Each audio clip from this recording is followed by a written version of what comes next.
time I touch Mac.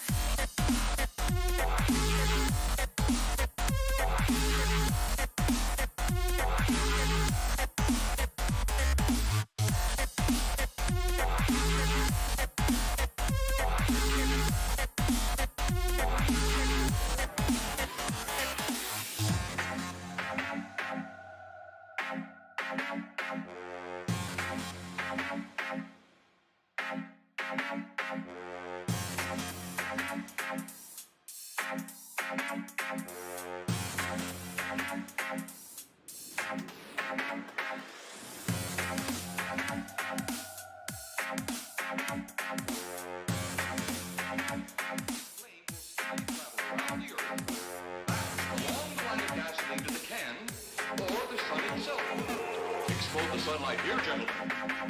You explode the universe.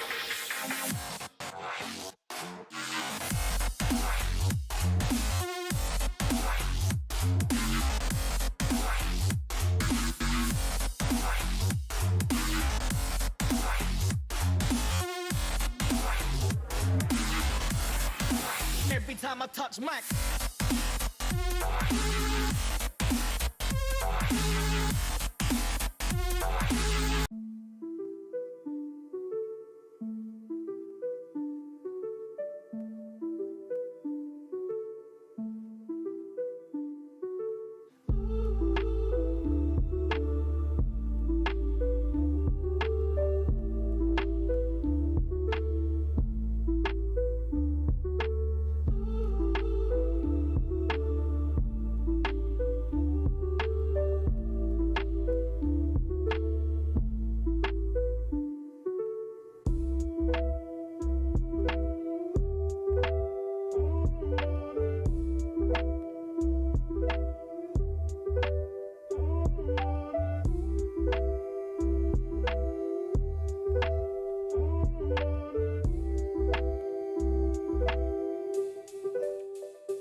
depths of hell, maybe we're already there, too close to tell. In another life, we might be playing it safe, but not here with fear. Now we're playing with fate. Don't be fooled or mistaken by my angel face. I'm just a hothead looking for a reason to break. I'm the wizard of death, I'll come visit you next. Whisper my name on it next to your very last breath.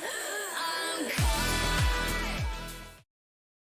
Welcome on in. We are back with the Aegis Marauder League. So happy to be with you guys. My name is Co Lee, joined here with first-time caster for TFT with Aegis, Decker. Welcome. Thank you. I'm so excited to be here. It's my first time. I got a little nerves in my belly, but I'm excited to watch some real high-level TFT and talk about the game that we're all here to celebrate. Absolutely, and just so excited to have you. This is high-level TFT. This is the Aegis Marauders League. It is the Masters and Grandmasters League for international players, right? There's all over the place. We've got a bunch of international players playing today that we'll even be following along with on stream here today. So super excited to jump into a couple games. It's just a great tournament, a great format. So thankful to have this opportunity and to see some great play. Yeah, absolutely. And speaking of the format, let's jump in. Let's break it down. Let's see what we have going forward. So today is starting the group stage of our play. So what we'll have, each tournament day will have 4 games per group, right? And players will earn points based on their placement in their games, all the 4 games. After 4 weeks, it'll be 16 total games. The top 24 will advance to playoffs. And CLE playoffs is spicy. I love this playoff setup, and I'm really excited to see it break down. So in week 1 of playoffs, the top 1 through 8 seeded of the whole group will go on to week 2. They don't have to worry about all the stuff that's going to go down in week 1. So they get the bye. 9 through 24, they'll be broken into 2 groups of 8 based on their seeding and play 4 games. The top 4 from each group will automatically move on to week 2. The 3 through 6 will go into a losers finals, kind of a last-ditch effort situation. And sadly, we'll have to say goodbye to the bottom 2 from each of the group at that point. Then the losers finals happens, so we get more TFT. This will be a 3-game series where the top 4 will advance to week 2, and the bottom 4 will be eliminated from each group. And then we kind of repeat that whole process into week 2 of playoffs and set up for our final crowning of the champion. Absolutely. 7 weeks, high quality TFT action. And we're bringing you a new feature to the stream. We are going to be doing some predictions this set. So we're so excited. This is kind of how this is going to work. We have gathered some data, some predictions from 4 different groups of people. One group is just one person, and that's Lawrence, because he's in charge. Right? Makes sense a little bit. Yeah, that's great. We have the Aegis staff, the people that run this stuff. I personally am one of the Aegis staff, so I voted on this one. We have a caster's predictions. So all of the casters that will become, I think there's 8 of us, something like that. 8 total, I believe. All these casters will also be voting on who they think will top 4 in the lobbies. And then finally, the community. Who do you guys think will win? Now, here's the cool part. There are some stakes on the line. If, at the end of the finals, you are the top predictor of who's going to top 4, who's going to, what position, you will get a role and a color in the Discord server. And, we play TFT, so we called it Future Sight. Makes sense, right? Fantastic. Future Sight 1 is for if you're 50% or above on top 4 rate. Future Sight 2 for 75% or above, which is pretty good. And if you are the top predictor, you get Future Sight 3. Fantastic. So, without further ado, let's jump into some of our predictions for Lobby 1 of Week 1 of the AML. Right. So I guess I will speak for the casters in the community. I think that's only fair. You have your feet kind of in both camps, right? So, but what I'm liking in the casters in the community is we're not really agreed on the order, but we are just locked in on our top 4, right? We have Expired, Grape, Tarzan, and PH Dan, kind of all across the board. I'm really excited to see these players play. It's kind of a battle between you have proven quantities, and then you have people who are just grinders. Looking at Expired is just an absolute TFT mad grinder. And I'm ready to see how that matches up against, someone like PhD Dan, who is definitely a community favorite, who's had some, success in Aegis in the past. Absolutely. And there's two names that are consistent across the board. One of those being Expired, as you talked about, someone who's put tons of effort and is also has a lot of experience in being a competitive gamer. So really excited to see how they'll perform here, but also Tarzan or Nazrat, it's Tarzan backwards, my partner this morning for the 2v2 tournament, also across the board for each of these predictions. So excited to see what they do. Do want to call out a couple people. PH Dan being the top of the community. The community loves Dan. Who doesn't love Dan? Dan's great. And just looking at Lawrence picking Ray to be in the top 4. This is her first set being Masters. So really, really excited. Also, the great TFT being featured on top 2 of the casters and community as well. So really looking forward as we jump into these games here shortly. Yeah, absolutely. I'm very excited to see how this kind of shakes out. And I'm excited to see with community and with predictions, there's always sort of the black sheep, right? The upsetter, the one that kind of comes out of nowhere and surprises you. I'm excited to see who that is, because we're going to get one. We have to get at least one. Absolutely. And I'm curious to hear who you think might be that person in this lobby as we do jump into our first game on board with the community favorite, PH Dan. Yeah, I want to say Ray, but I also don't want to just piggyback off of Lawrence, but I love the idea of kind of it being your first kind of stint into Masters level TFT and just coming through and just sort of waxing people. So we'll see if that comes through, but we're starting off again, community favorite, PhD Dan, Cloak Renekton. Let's see where we get going to. Absolutely. PH Dan, a crowd favorite here. Just great TFT action that we're really looking forward to. Maybe some of these dark horses coming through. One of the people that I specifically look out for is JY. He is an OCE player and one of our only OCE players in all of Aegis. So looking forward to that. Finds a pair of Wukongs. So Mech is already on the horizon. Yeah, and like we talked about in this new patch, Mech is the king of the patch, it seems right now. Being able to kind of flex into a bunch of different comps. Obviously, the Misfortune being the kind of premier carry in the Mech comp right now, but Set just turning into such a monster after the changes that came in 13.0.1. So we'll see if we get the commit. A lot of gold there off the rip. A lot of options here for Dan sort of build his board toward.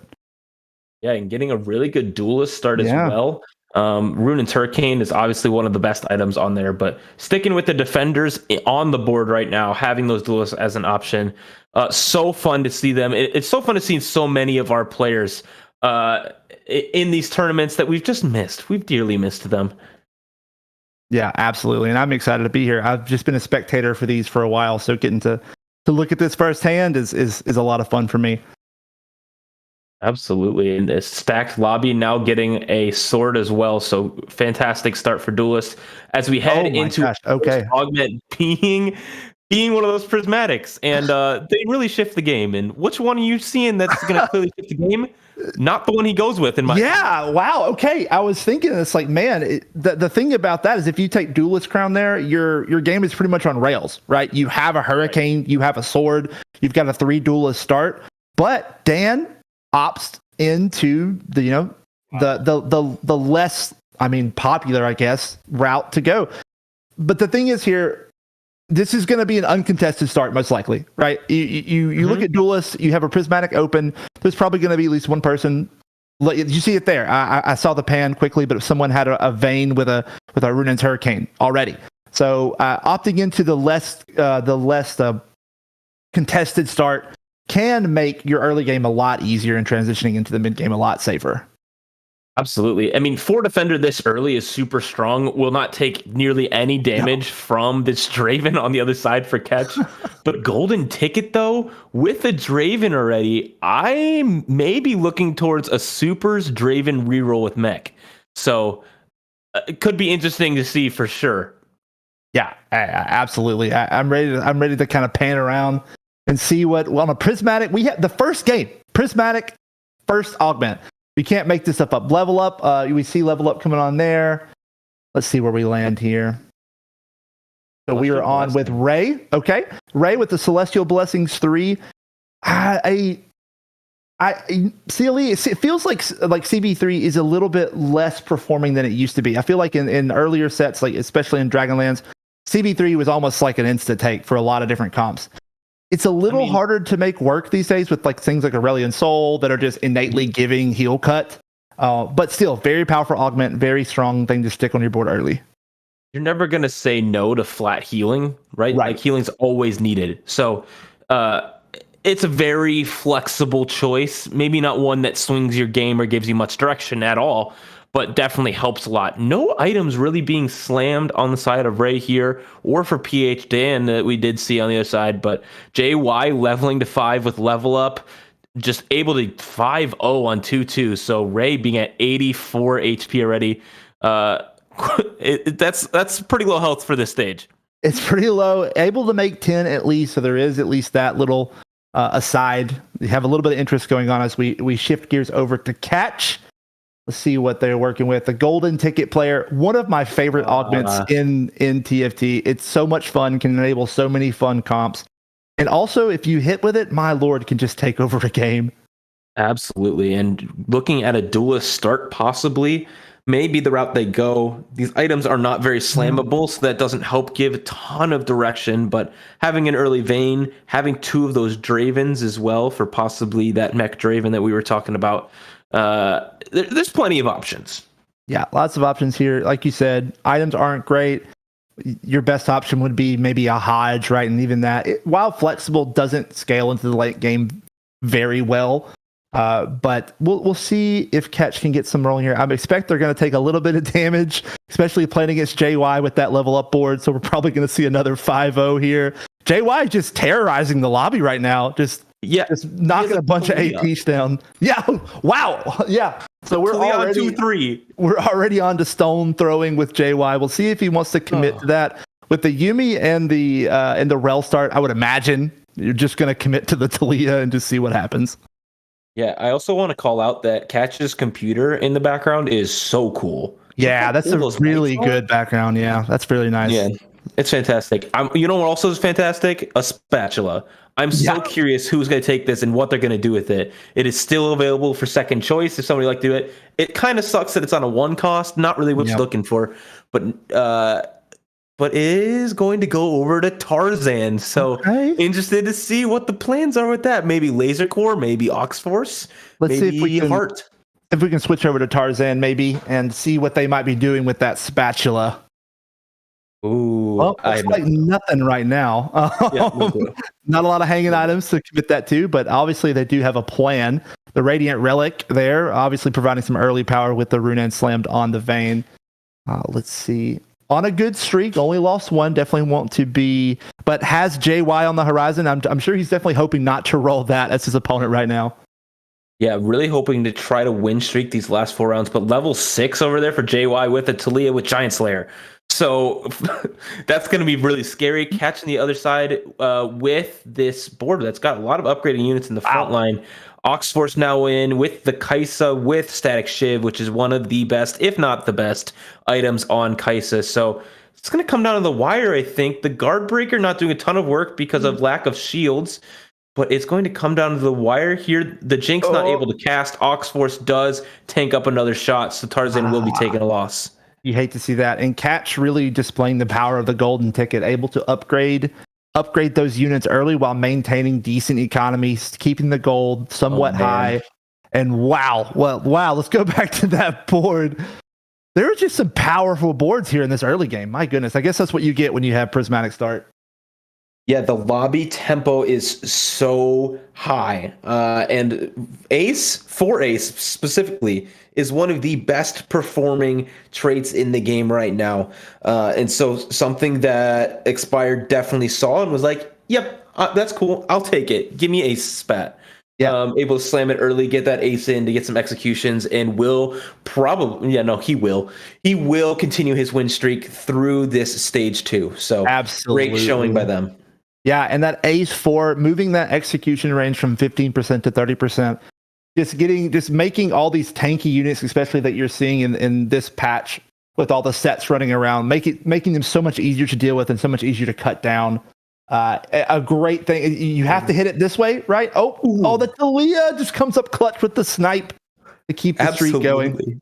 Yeah, JY able to clutch out that round. Not able to go to the streak, which I imagine they lost their second matchup, or they obviously lost one round. Not sure what exactly it was, but on board with one of our other players here, Aggro as well, with a JG slammed, has not leveled up, does have level up, but is definitely the richest in this lobby. Maybe Ray's richer, but not sure. Yeah, I like this. If you took a couple losses early, so you're going to commit to the econ, and though you have level up, you're not really utilizing that yet. Because you have built this sort of base of economy, you'll be able to just power level soon. We've talked about before, this is a very much a fast 8 type format. So level up, and this economy with the full streak through Krugs is going to give you a lot of flexibility and a lot of aggression to leveling into stage 3. Yeah, and I'm not too surprised to see Aggro go with the lose streak strategy while the rest of the lobby is aggressively pushing for that win streak. So maybe we'll push to level 8 possibly faster than much of the lobby in order to push that tempo, get that mech set frontline in most likely, and just continue to run the game. Yeah, as we're shifting over to the bottom of our lobby right now, Ray, with a little bit of a tough start, but still building up, has the LeBlanc with their Rage Blade, a definitely powerful unit. The admin, I'm not sure I didn't catch what that admin is, but we'll see if we can get a good hover over there at some point maybe. But still, LeBlanc, a very powerful unit, and fighting up against a Grape here, this is most likely going to be a pretty close matchup. Yeah, going to be a close matchup. Ramus going into that backline there, doing a lot of CC is huge. I don't think we've seen Grape spot yet. He's chilling right in the middle of the lobby, able to pick up the duelist spat with one of the best items for duelist, which is that Edge of Night. Has 5 duelist in right now, possibly leveling for 6 here at 3-2. But as we head into our second augment choice, which will decide whether or not what we're getting out of our third augment choice, we do see a gold augment choice in prep. Instantly being picked for Ray.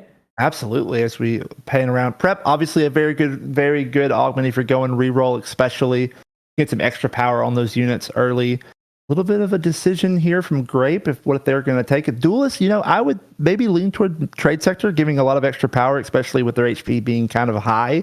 If they are going to commit to that sort of Vayne Zed reroll comp, but we'll see if they might see something I don't. Yeah, I mean, I would agree with you as well. I think that is by far the correct choice with going with trade sector as we go over to Expired, who did just take cybernetic implants, giving that extra AD and health to whoever has an item on them. With the way TFT is currently working, the prismatic start with the gold second augment always leads to a 4-2 hero augment. So that's going to be something to really keep in mind as we get into that portion of the game, whether they can optimize their augment choice. And those 4-2 hero augments really swing the game if you can get what you need or if you don't get what you need. Yeah. But Expired did take a loss on 3-1. Will get back on in his winning ways on 3-2 here. Yeah, I expect Expired to be kind of the ticking time bomb that everyone in the lobby is looking toward. Sort of when they start hitting that 4 ace. It's when they kind of come online and start sort of taking over. Obviously the hard part of Ace 4 is that you can't really play the comp until you can fully play the comp. You can't partially play it. You pretty much have to just hope and build on your bench. As you see, you have the Draven on your bench there to hold that Ace spot. And then eventually when you do come online, you kind of explode onto the board and everyone is suddenly made aware of your presence very, very, very fast.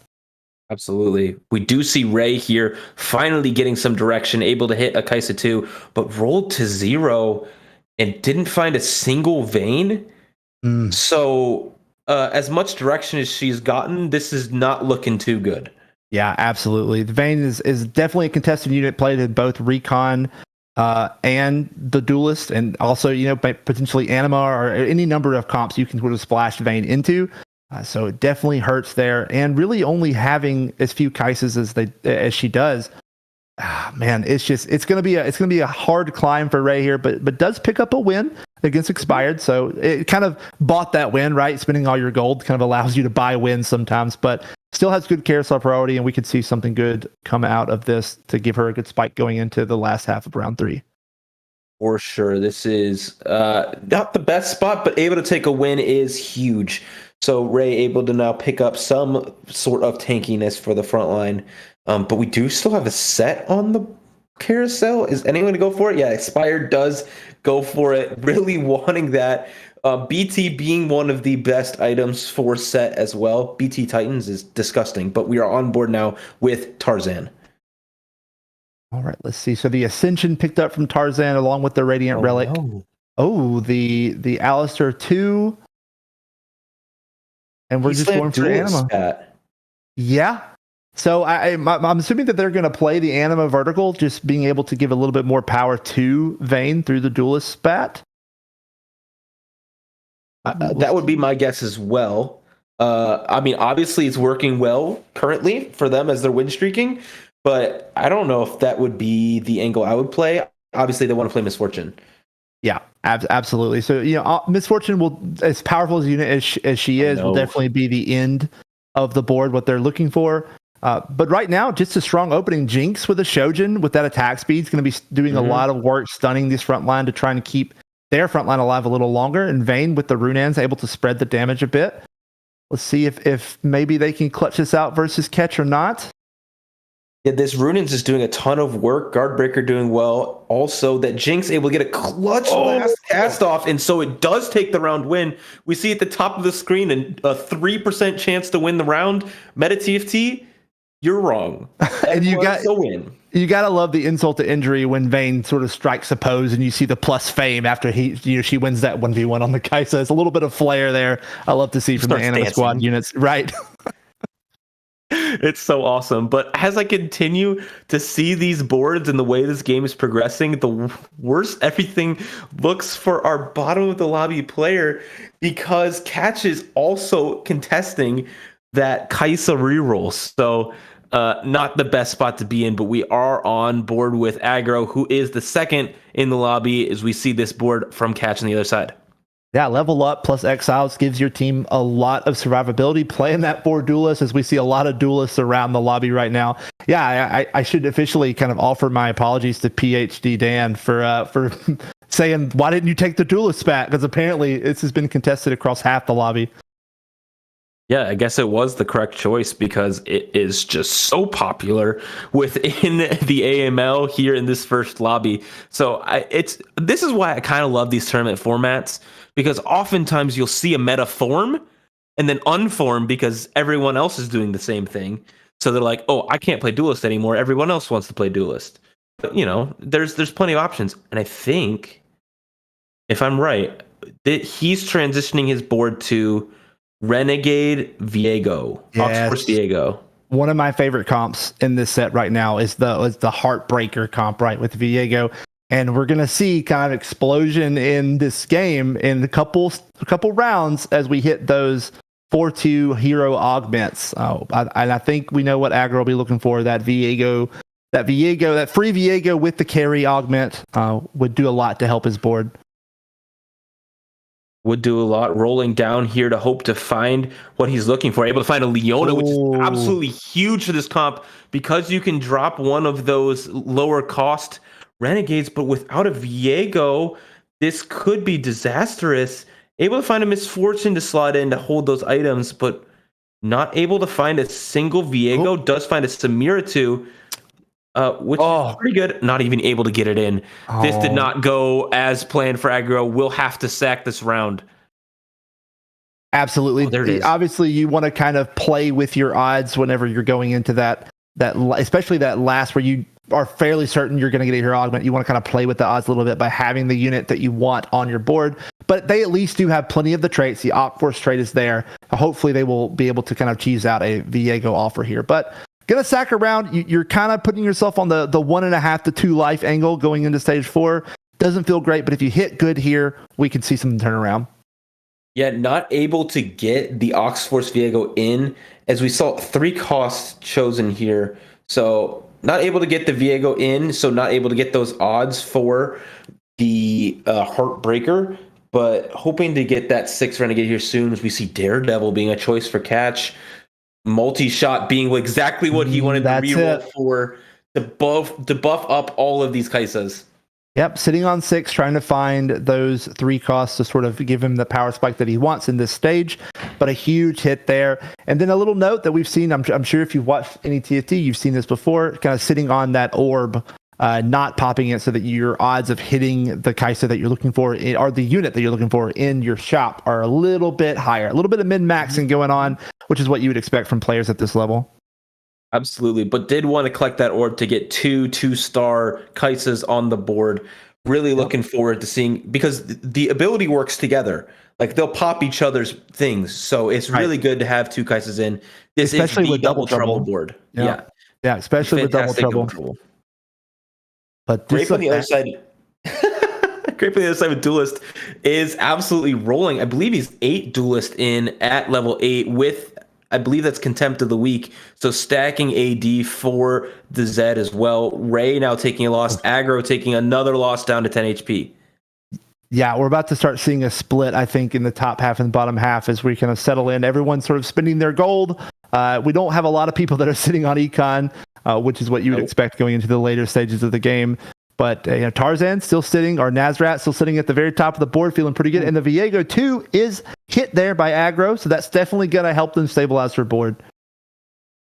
Definitely stabilize the board. Able to fit in. Oh, nope, they elect to go with the Nunu instead. I thought they were going to go with 3 Aegis. Goes for the Nunu. Does need to win this round, but Grape on the other side. That is only 6 Duelist. I'm sorry, that was incorrect information. 6 Duelist on the side for Grape, but fantastic items on this Zed, but not a lot of gold and no Zed too. So definitely has a ways to lose, and this Viego is absolutely destroying this Duelist board. Yeah, absolutely. We're gonna see a lot of stomp resets, I think, from Aggro's board going forward. I do want to see what if any they'll find for that spatula they kind of have hanging. Spatula is still a little bit of an awkward item. I think they're probably hoping to see one on this carousel, but don't quite see it. So we'll see if they're able to sort of find if they want to commit to maybe the Renegade spat, or if they have another plan going into this last half of stage 4. Well, that chain vest does make Oxforce spatula. So now one of these units will have Oxforce, and 6 Oxforce will be the choice here. So that is exactly what they're looking for, to able to buff that Viego even more as they get to lower HP. So that Viego will be looking fantastic. Yeah, we might be looking at a 10 HP in a dream here, CLE, and I'm pretty excited to watch this unfold. It could be 10 HP in a dream, but 24 HP in a dream and a widescreen monitor, just flexing on us. It's fine. Is Grape with 6 Duelists and this Hacker. So positioning here is absolutely huge to drop that Hacker in the back line. A Z2 would be even bigger, and there it is. So now he's got real hope in winning some of these rounds and actually even stomping some of these rounds. Yeah, Grape is feeling real good now. That was a gift from the TFT gods for sure. Positioning doesn't quite hit here. Sometimes you just got to roll the dice and hope for the best. But we should see Zed doing plenty of damage. The Belvets is going to try and do what they can, but we'll see if the Zed can pull it out. See if the Zed can pull it out. But this board with 5 mech from PH Dan on the other side, I believe it's 5 mech. Maybe it's only 3. I think so too. Yeah, but it's really cool to see. I would love to see if it would be Mech Belveth, but Grape taking a loss here down to 12. So pretty much at 1 life, unless you take a 1-unit loss here, heading into stage 5 here shortly. Aggro does take a win. Ray takes a loss down to 16 HP. Yeah, that mech comp is looking real scary. It's so hard to chew through those units, especially with the lack of sort of armor pen there for their board. Jumping on board with Ray, 16 HP, has the Kai'Sa 2 with decent items. Definitely not optimal, but plenty of attack speed coming from the Rage Blade plus the Zeke's Herald there from the Ezreal. We'll see if their front line can hold up long enough for the Kai'Sa to kind of chew through. Yeah, still has not slotted in a Nyla or a Vayne. So only has Recon 2 for damage. These items on Kai'Sa are pretty good. It has multi-shot, but expired with this Set 2 on the other side, and MF 2 and Samira 2, and what I would believe would be 4 threat is absolutely devastating this board from Ray. But it looks like he might it out. But the one more cast from Misfortune gets it done. But she killed Infinite. Absolutely. She did her job. She was really close to death. Yeah, those recon dodges on the set punch were huge to kind of keep Ray in the game right here. So a gift of life here. We'll see if they can get a good drop going into Aurelion Soul. Open for a really good item here. Definitely need some frontline items. The lack of items is kind of crazy for this board. Like she only has 4 items. I don't know. I think it's 5. So there's a Sunfire on the Rammus, and then 3 items on the Kaisa, and then the Zeke's on the Ezreal. But still, yeah. All items components have been consumed, so it seems a little bit low. But maybe we'll get a little blessing and a Kaisa, a free Kaisa there. That's huge for Ray. That is huge for Ray, but it's still 4 off. Don't be deceived. She's just prepping on the bench. That's right. It did fool me. 2 off. She's 2 off now. Oh, 1 off. Hold on. Oh my goodness. She hit it. She hit it. She has a serious chance. That's awesome. That Baron just absolutely blessed her whole game. She has a real shot here to get back into it with that Kaisa 3. Yeah, and not the best options here, but does choose to slam the JG onto the Ezreal, putting in the Ash for the extra recon, so we will have a little bit more crit, but not quite the 4 that you want to get that spell crit. But a Kaisa 3 is nothing to slouch at. This is going to do a lot of damage. Yeah, with multi-shot as well, catching the other side, who is looking at this board with 30 gold on his bench, being a little confused because they also have a ton of Kaisas, yet Ray was still able to hit and take this round. So Aggro DH is now streaking, Grape taking another win as well. So this lobby is it's coming together. Everybody's getting a little bit closer. Yeah, 5-2 and no eliminations yet. This is absolutely crazy. I'm one of these people in the bot 4 are going to make that jump. The Nyla 2 there, definitely a good spike for Ray for the front line. But let's see, we have a potential great fight or one of the top 3 here. So we'll see where Ray ends up. But really, this is an exciting game to start off. It is a very exciting game to start off. That duelist comp with 3 lockets as we scout around PH Dan's mech board. This board with Recon 3 with that Kaisa 3. Will it be able to take this mech out as they mech that Wukong in the front line with no items? I'm so confused why they're not meching something else, but PH Dan is still surviving pretty well through the top of this lobby. This Ace Misfortune cast and does a lot of work. Kaisa's still alive, recon casting coming through, but Bel'Veth is on to that Kaisa. The Kaisa will drop. Ezreal killing a good amount of units, but Ray will drop out. Will it be in 8th place? It will. You hate to see that. That Bel'Veth just really doesn't care too much about you dashing away. She has good attack speed and she'll just dash after you too. But a good showing there from Ray. A little bit of a tough start, but who is happy is Catch right now because a bunch of Kaisas just got dumped back into the pool. Instantly rolls to 0, only finds 1 more, keeps rolling for it, possibly still 1 off. Does find it in the shop. Will they? Oh, they can't sell. They have to lock, right? It has. It's a tough choice to make there, but I think you're saying that if you lose on 24 HP on stage 5, you're on 1 life. So committing now and staying off of that 1 life. But we see the 4 ace fight coming up. We'll see if this Kaisa can pull it through. We will see if this Kaisa can pull it through, but this mech, this 4 ace board with all upgraded of these 4 cost units is doing a ton of work. Really good items in this Misfortune for expired as well, but the set does go down. The Kaisa doing a lot of work with that static shift through, and the Ram is clutching it out. It's going to be enough. Expired will go down, so Catch is really chilling now. Just needs to hit some more of those upgrades. That Rammus just parted the Red Seas for Kaisa, just stood right in the way so that none of those bullet time hit. We see a recon emblem, a sure shot emblem, 2 recon emblems. Wow, there's a lot of good choices on this board for this lobby. Ton of good choices. Oxforce emblem being the choice of Aggro, who had that Viego board. Recon being the choice of Catch here. Curious to see if anyone goes for the sure shot one. It looks like Expired was heading towards that. Maybe? No? Tarzan gets a recon as well. Not sure what Tarzan's board looks like at this point, but Aggro DH streaking at 10 HP. Aggro Dan down at 18 as we hop on board with Tarzan, who has so many emblems that are uncraftable. It's got Prankster emblem, Duelist emblem, 2 sets on the board.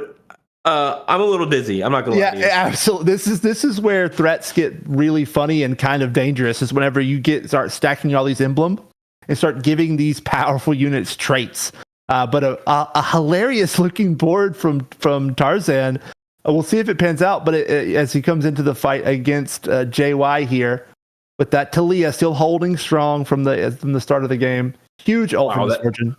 That misfortune ult was absolutely massive. The Urgot ult coming through, able to farm some gold. Prankster Urgot just absolutely doing its job. But this Urgot versus this hero augmented version of Echo, the Urgot cast Knock one more up? time will be enough. I don't know if it will be. A lot of CC coming through. shield. But Echo's still doing a lot of damage. The anti-heal coming through, but it will be enough. JY will take a big loss here. Man, we are getting some close fights. This is the peak of TFT, everyone. This is as good as it gets. Really close fight there. The Urgot definitely coming in clutch as we're panning over to Expired, sitting on that 4 ace board now with the fiddlesticks, the mech set. A lot of good stuff happening here. A lot of good stuff happening here. JY down in danger. Aggro did drop out with that Viego board. These couple fights are going to be extremely important for those 4 players that are not named Tarzan. JY on the other side, who has 7 copies of Talia, hoping to hit Talia 3 to save the game. But this positioning from Expired is not it. All of his carries will get hit by this Talia, but the Fiddlesticks absolutely wipes the whole board. This 4 ace board is absolutely ridiculous, but will Talia be able to kill a few more units to possibly allow them to survive or get another placement? It will not be. Dies of Cutscene, the Chibi Ash finisher coming through here. Oh, man, if you told me that JY was going to be finishing outside the top 4 when they hit that early Talia with the level up, I would have said you're crazy. But this lobby has turned into madness. So I definitely believe it now. But a really good showing there from JY. A great start. A little bit of a rough there. A Talia 3 there would have definitely have taken over, but he'll get him next time. Yeah, and back on board with our person that we started the game with, taking that defender heart to start. Seems to have worked out. Obviously, he piloted it to a top 4, which is a fantastic showing from PH Dan. This Belveth has carried through a lot of the mid game, but really wants to get that 4 ace in, but has currently 2 ace in. So not really the spot that they're looking for. Hoping to find Set, I'm sure, instead of that Wukong. But, it's still Mech Wukong, so it's fine. Yeah, it's fine. That's the perfect way to describe it. It's fine. Still sitting on that Misfortune 1. Would definitely like to see that upgrade as well. And a lot of Misfortunes taken out of the bucket right now. So we'll see if they're able to find that. One more. Oh, well, I guess I don't want to go for it. I don't know. Okay, they are transitioning to the ASOL. That makes a little more sense. A less contested unit, never a bad idea. Less contested unit, never a bad idea. And Urgot, never a bad idea. Urgot is one of the strongest units in TFT right now. Will slot in these items here. Now has a very powerful Echo in the front line as well. So lots of stall on this comp for this Aurelion Soul to start doing some damage. Has evasion as well, which allows a lot of dodges to come through, especially against versus the recon boards. It's very, very good. So really good positioning from PH Dan here. Will it be enough to take out all of these 3 stars? I am not so sure, but Catch coming through, shredding the front line for PH Dan. It's not going to be enough. That Cho'Gath is not dying. That Rammus is not dying. The Kaisa is just firing away. And PH Dan will go out in 4th place. Of all the things we've seen today so far, I think Recon Cho'Gath just scuttling to the back line, then shooting his laser is my favorite so far. That was incredible. And yeah, and Dan was looking for those sets. I found them. We found all of them. Yep. One, right 2 there. Off of set 3 for Expired does put the ace emblem onto the Fiddlesticks, which is honestly terrifying. That Fiddlesticks has been putting in a lot of work for him. Now has an execute built into it. So I feel bad for whoever he plays next. But hey, Catches on a win streak. We might see. Oh, yep, that's the fight we get. It is the fight we get. This is the Ghost board, so not sure if everything works, if this is a weaker version of this board. But this board from Expired is probably one of the best in the meta right now. Misfortune Cast does a lot of damage, but this Rammus is so tanky, not able to even drop it to 40% HP, and will go out here in 3rd place. So Catch, my gosh, what looked like not a great spot because it was super contested by Ray and by a few others playing Duelist. Now looking like a 1st place. Yeah, absolutely. We're down to the wire here with Tarzan and Catch. The double trouble just doing a lot of work here. 3-starring all of those threats, those very, very powerful units. But we do have one of the best units in the patch right now with a set 2 here trying to hold down the fort. Yeah, the set two coming through here, now slotting in aces again, was not able to find that Mordekaiser for the side of Tarzan. So that is not what he's looking for whatsoever, but able to slot in 4 mech and a Recon Samira, which is super fun to see as well. But this could be one of the last fights of the game. Probably will go one more round, but there's Misfortune Cast. Kills a lot of the units, but the priority units, the 3-star golden units are still alive, and it's not even going to be close. Catch is absolutely running over every board in this lobby. Man, this double trouble board is just crazy. This is it does so much damage. That Rammus, that Cho'Gath just refusing to die and allowing that Kai'Sa to just free fire. It doesn't matter if you don't have armor pen. That doesn't matter. You just do so much damage and your units in your front line don't move. So you have essentially no threat. Yeah, it's pretty scary right now. If they can't find a Mordekaiser on this roll down, it will be the end for Tarzan, needing for Ace to do anything to this board. So really hoping to roll down their catch, just watching. Because he knows that there's not much to do, and he's gonna drop Zephyr on Tarzan's board. Yeah, like what are you looking to hit here, right? Like you're pretty much your only power spike is 9, and you're nowhere close. Mm-hmm. So you're just expecting to focus really on getting the Zephyr down and calling it a day, collecting your first place and moving on to the next game. Yeah, collecting your first place will drop this Zephyr right onto Samira. So Samira will be up in the air for much of the beginning of this fight. The set is being targeted early by this Kai'Sa with the Static Shiv, cutting through lots and lots of that MR. But it will be the end for Tarzan. It will be the end of Lobby 1 for the first game of the AML, and the crown goes to Catch. Yeah, great game.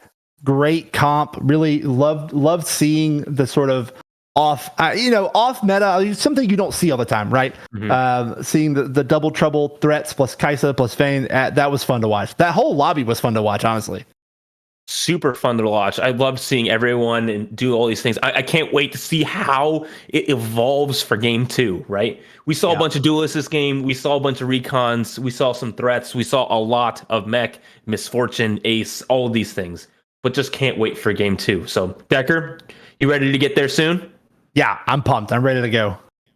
Absolutely. Well, we'll be back in 5 minutes with our next game of AML Week 1. We will see you soon.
Welcome back, everyone, to the AML. We're so excited for Game 2 here, and I'm sure the players are as well. But first, let's go see how we did on the predictions. Let's go. Decker, what do you think? You know, we saw a lot of the people in the top that we thought we would see, right? So Lawrence gets to bring home a giant W, right? Catch winning the first game. So a big W there. But the community came up pretty well, right? I'm scanning this now. Nazrat obviously in the top 4, P Dan in the top 4, or PhD Dan in the top 4. So a lot of good predictors out there. I see some future sites coming soon. Absolutely, good future sites. Expired and Tarzan, Nazrat being in the top 2, in the top 3 for this lobby, being a good showing for everybody. So everybody knows. So that's everybody's good knowers. Everybody's got some little bit of future sight. But Lawrence, with Catch taking that round 1 win, props to you as well. So excited to jump into Game 2 to see who will come out victorious this game. Yeah, absolutely. And again, as we talked about earlier, I'm looking for the underdog story, right? So I want to see one of those bot force in this game sort of adapt to the meta, as we talked about. Metas in these tournaments, you can't look the stats up on tactics.tools or wherever, right? Because it evolves so much between these games. We see a lot of weird stuff happening, a lot of suboptimal boards played optimally, a lot. So I'm ready to jump into it and see what we got for this one, because that last one was a banger. It was a banger, and someone I'm really looking out for to be one of those underdog stories in this game is Aggro. I thought their pivot to Viego there was really well done. I think they kind of just low rolled their roll down, right? They weren't able to hit that Viego 2 in the roll down, not really to hit what they were looking for. So really hoping that they have a better showing this game. Yeah, not getting that Viego in on 4-1 when they made that roll down transition, not quite able to transition that board in, might have saved them a little bit of HP going into that round. And then, we could have seen kind of a heavier streak going in, but we're back into it with our winner from last game, Catch. Catch, absolute great showing last game, able to optimize that double trouble so well. And what an opposite of last patch, where the 2 bows were the last ones to be picked off this carousel. Just super interesting. I love the switch in meta. Yeah, last patch you'd have seen at least 5 people just sort of ferociously clicking around the 1 bow that was on the carousel, right? But not this time. But we do see Catch opening with a bow, so a lot of good options with that start, and the duelist Kale, obviously. But really, I think what the star is, I think we both know the reason that Catch was able to bring it home is that really clean setup that they have back behind them there. It's just really nice to look at. It's very nice to look at. But you know what's not nice to look at? Double bow? The chessboard. No, the chessboard. Because supposedly, he can play the piano and chess while blindfolded. Oh, yeah, that's right. That's his fun fact. And I just want him to prove it right now. Just stop playing TFT. Go do that. Well, actually, let's even make it, if he can play chess and play piano blindfolded, why not play TFT blindfolded, right? So you won last game, so throw the blindfold on and let's see what happens, right? Let's get crazy. Start clicking some units. So we got a duelist double Kale start here with the either RFC or Rage Blade. So a lot of offensive options from Catch. Does pick up the gangplank there. But speaking of duelists, more duelists we see from PH Dan with the Yasuo roll here. Yeah, the Yasuo roll here. And a Rammus. That's super exciting for Dan. I do want to shout out our new production. First of all, it looks great. We love it. And second of all, we can tell the forecast. Yeah. It's rainy. That's top tier. Cool. That's top tier production there. Shout out to our crew. Appreciate all the work that you all do for this. This looks great. It sure does, and does get a locket here, so you're instantly thinking duelist to able to build up the front line, and gets Knife's Edge or Battle Mage. Anima Squad Heart, though, could be interesting, but goes with that Battle Mage instead. Yeah. We saw that same the last time. PH Dan was offered the duelist crown, the prismatic start, and said, no. I will find my own way. I don't need to play this game on rails. So we'll see. It worked out for them last time. We'll see if it works out as well this time. Yeah, on board now with Ray, who did happen to go at the bottom of our last lobby, hoping for a really good showing here in the second game. So looking forward to that and hoping that they can put something together that really just pushes them to the first spot in this lobby, to the first place, able to win streak them up, get that econ up, but also took Battle Mage. Interesting. Yeah, but last time Ray bled a little bit of HP early, so wanting to kind of not let that happen as easily this time, slamming those items very early. GS, a great item slam. The Duelist, Annie, a great just solo unit to kind of tank up the front line. So hoping to establish a little bit of the Battle Mage win streak here and see if they can turn that 8th into a 1st. Really hoping so. We'll take a win here, which is a little bit surprising. Obviously not having any 2-stars, not leveling, but Grape on the other side. Obviously his board isn't as strong. So GP doing a ton of work there. Definitely one of those situations where you consider that level up spike, maybe look around the lobby, see that most people maybe didn't do it, and roll the dice there. Renekton 2 on Expired's board. Definitely looking strong into this 2-2 fight. Ooh, Laser Core is one of my favorite comps on this patch. So super excited to see that on board for Expired. Really strong start here, able to get Brawler in as well. So I expect an early win streak. Yeah, they're looking to devastate whoever board they're playing against. Do you expect that they will commit to that Laser Core, or do you see a potential pivot later on? 6 Laser Core is fantastic. Having a Rod also, and possibly getting a Spat, does make Laser Core Spat. 6 Laser Core, 9 Laser Core being almost an instant win. It's one of the most visually satisfying traits I think TT has ever made, with those little drones and then them collecting them throughout the fight. So we'll able to take this Galio down and survive with one unit that Renekton at like 0 HP. That feels bad if you're aggro, taking a little bit more damage than you'd like to, but still a very strong board from them as well. That Galio, a little bit of a nerf in this patch, making them a little bit less of a terror than they were in the last one, but still a very, very strong unit, able to do a lot of work. Able to do a ton of work, but who else is doing a ton of work? Tarzan, trying to figure out how to use his DB. I don't know exactly, but I would expect Sure Shots because, they took Sure Shot hard. Yeah, I think so too. One of the only comps that's really good at using DB. DB a little bit underpowered, but a Talon 2 with a DB is going to be able to disrupt some boards here as we see them loading up against Ray and her Gangplank 2. Gangplank 2 for Ray, now slotting in Laser Core as well, which we have just been talking about. These items being really good for Laser Core, also for Ray, is a good option, but this Talon jumping to the back line, able to kill the Ashe. Tarzan, though, will he take a win here? I'm not so sure. It's going to come down to it. That shot does not kill. Oxforce goes through. Sivir will not cast, though. So Ray now continuing the win streak. Yeah, Oxforce frames not quite good enough to get the win there. That brings Ray to a full win streak, I believe. Yep, full win streak for 2 for Expired and Ray going into this next carousel. Able to get second pick here for Tarzan is pretty big to get the items that they need. Obviously, having 2 swords, really wants a bow to make Runaan's. So that bow on that... Oh, will he get it? Will he get it? No, doesn't end up going with it. I'm surprised. Yeah, opts for the more defensive option. The Alistair, obviously a very good unit if you're playing Oxforce, slots right in there without any issues. So going to give your board a little bit more survivability, but you're definitely giving up your early pick spot on those aggressive items. Yeah, able to provide some frontline as well. So I expect them to level here, play that Annie back in maybe. Nope, goes with just a strong unit, slotting in the Zoe to continue to maintain HP. We see many throughout the lobby leveling to 5 as we do hop onto one board that did not do that. Holding a bunch of units, sitting on 10 gold, JY.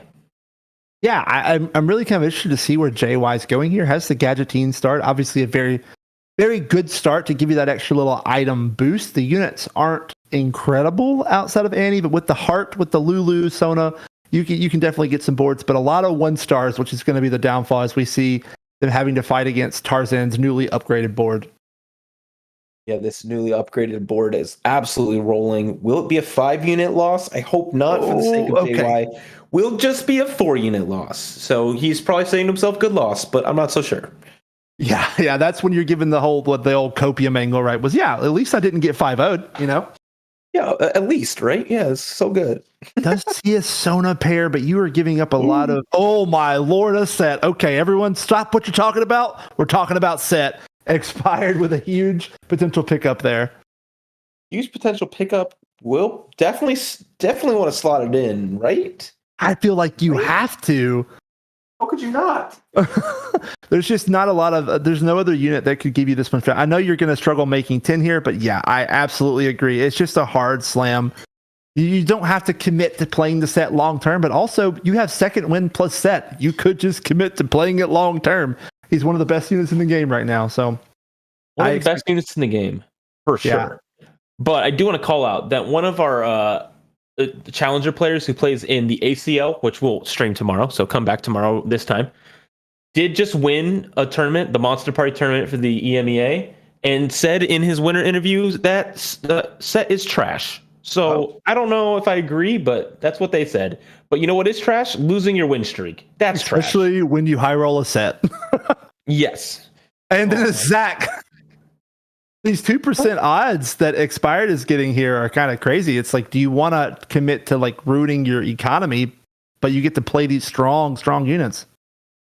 Yeah, I guess you just need to ask Mort Dog, or just say, I don't know, whatever Expired does. I'm gonna message him after this game, and be like, "How did you do that?" And teach me, coach me, please. Please teach me how to hit Set and Zach on 2-6 and 2-7. Please.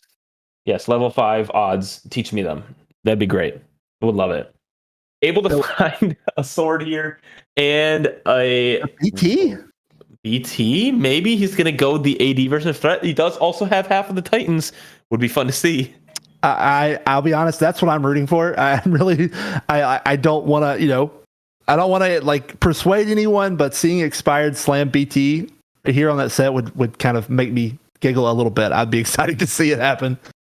I would too. It still continues to keep Laser Core in because he does have those 2 upgraded units. Does find more defenders. Looking to definitely level up the next round, but we do see Catch here, who may be running it back. Looks like it's definitely possible. Took the AFK early. Has a lot of gold sitting at 49 here. I'm assuming we'll obviously either win or sell to 50. So sitting on 50 gold, level 6 on 3-1, you're feeling pretty good. You are feeling pretty good, and AFK being one of the really strong augments to start these games, because Econ and AFK being one that gives you a ton of gold early to help you level up faster and give you more gold to roll is just fantastic, and will probably take this win here versus PH Dan. So now his board not only is one of the richest in the lobby, but also one of the strongest. Yeah, and 74 HP, you paid, a little bit of HP for it, but not enough for it to super matter. I mean, you're looking into a strong stage 3. Strong stage 3, second augment choice being a gold augment choice. So going to be super interesting. This spot here, prep is really good, but goes for a reroll here. So maybe he's not playing what I think he's playing. Yeah, it does opt for the Electro Charge. Definitely probably the best of the 3 that were there. Does hit the Zac there, but let's shift over to PH Dan. Threat level Midnight. Let's go. Threat level Midnight. We've got bonus HP on all these threats. Little known fact, CLE threats is my absolute favorite comp to play in this set. I love it so much. The characters are interesting. I don't have to worry about those pesky synergies. I just get to stack HP and do damage. So, I'm excited to see how PhD Dan handles this board. Yeah, it just kind of makes the game simpler, right? You're just clicking the things that say threaten them, and it's all good. So Dan's going to be doing that a lot this game. It's going to be fun to see. But Tarzan now having 3 sure shot, obviously looking for the 4th in Samira, is it pretty healthy going into this stage 3, which is a good spot for them as they really do need to get to that level 8. Yeah, and Velkai showing you why he is one of the most frustrating units to play against in the game. Able to just lock down those damage dealers and keep his front line up even longer. Absolutely able to find another Rammus, which I'm sure he's happy to have. But really interested to see the rest of the lobby and what they did end up going with. It's going to be interesting with another 4-2 hero augment choice, potentially, right? Potentially, yeah. We definitely, I feel like I get 2-1 hero augments like every game. So I'm excited to see them not happening in these games. I think it gives you a little more depth, a little more interesting board states than if you get them super early. But now we get to see a little matchup: PhD Dan versus Ray with the duelist start. Yeah, this duelist start from Ray with now having that duelist crest is pretty good. 8 duelists is not nearly as good as it was last patch, so not sure they're going to go that direction, but they may go a duelist version of Misfortune with those items that they have. Will be interesting. PH Dan now getting back on his winning ways, able to get more of these threats in, as we did see as well. But one thing I do want to call out as we head later into this game is with the augment selections, we got silver, right? Silver start. We went to gold, and now we have no clue what our last choice is. Yep. It could, at this point, it could be literally anything. So these players definitely don't have any hints. As we see a lot of the defensive items getting taken up, a few of the bows. Mm-hmm. Items, bows still being left on the field as we keep seeing, which I think that's fascinating. Crazy, right? Ray did opt for the second half of the Renan's Hurricane, so maybe looking to commit to those duelists, or maybe that's just going to commit to the. It's also a Sejuani pair, so maybe hoping to high roll that into Sedge too. Expired did end up slamming that BT on set, so making you proud for sure. Oh yeah, I'm very excited now. Absolutely, but really, really, really good setup for Misfortune. Axiom Arc being one of the best items on that Misfortune, because as she goes and wipes boards, she may cast twice because just of the mana she gains back from Axiom Arc. So this is definitely going to be a look to fast 8 and find that Misfortune here, but it's going to have to pay potentially a little bit of a tax. Race board looking pretty strong. Yeah, may have to pay a tax here. I'm sure Expire doesn't mind being at 83 HP, trying to save up that money that they need to roll down, but they may just win this round. I forgot Set's broken. Yeah, Set's broken, Samir's broken, all of these units on Expire. This is what he did. He said, I'm just going to click the broken units, and Mortdog's going to give me what I want, so it's not even going to matter. Expired has inspired me. This is the level of TFT that I hope to play. Just click the broken units and call it a day. This is fantastic. Yeah, just, but then the games you don't get them, you just blame Mortdog and it's fine. Or in Aegis, we like to blame Lawrence because usually it's Lawrence's fault. So see, I didn't know that. Now I'm glad I can be a little more localized, so I can start blaming Lawrence for everything. He's the Mortdog of Aegis, being the director of TFT and all. So, he decides what units people get. Clearly, he likes Expired. Right. So looking at Tarzan's board, does still have that DB Last Whisper is set on that Senna, just waiting to get their Samir to slot in there. I love this guy. I love the Sure Shot comp. It's a lot of fun. It's another pretty simple to play. You put beefy units up front, just have a bunch of pew-pews in the back line, and call it a day and scoop up your win. Bunch of pew-pews in the back line. I like it. And they just continue to stack up their AD. So, it's a fantastic spot to be in. These items, though, are really good for Tarzan. Yeah. So, really looking forward to getting that Samira that he can put those items on. But the Samira is going to do mad damage, especially with the ramping damage that Sure Shot brings. Yeah, absolutely. Ray trying her best to call this with the duelist Zoe, not quite able to do it, but does take a decent loss. Yeah, Tarzan did not want to win there, which is kind of unfortunate. And Meta TFT being wrong again, it did say 2% chance to win that round. So I don't know if their algorithm's broken or something, but we continue to see it be wrong. Yeah, I think they haven't gotten the new patch in their algorithm yet, because that's definitely been kind of all over the place so far. New patch? Yeah, question mark? We see. I think Tarzan is adding to our discussion here, sort of a meta conversation.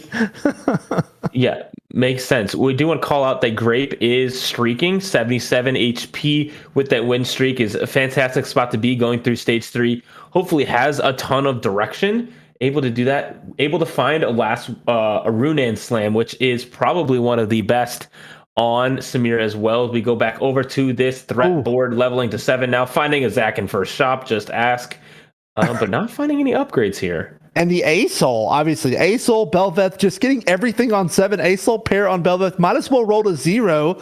What are these forecast odds, CLE? This is nuts.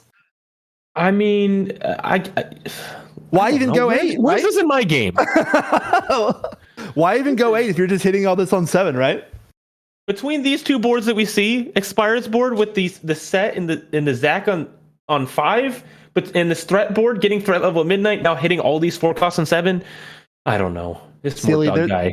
There's a reason that they are playing and we're talking about playing. That is true.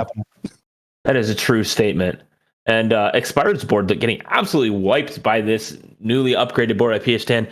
He doesn't have 2 stars though, so that is a little bit concerning.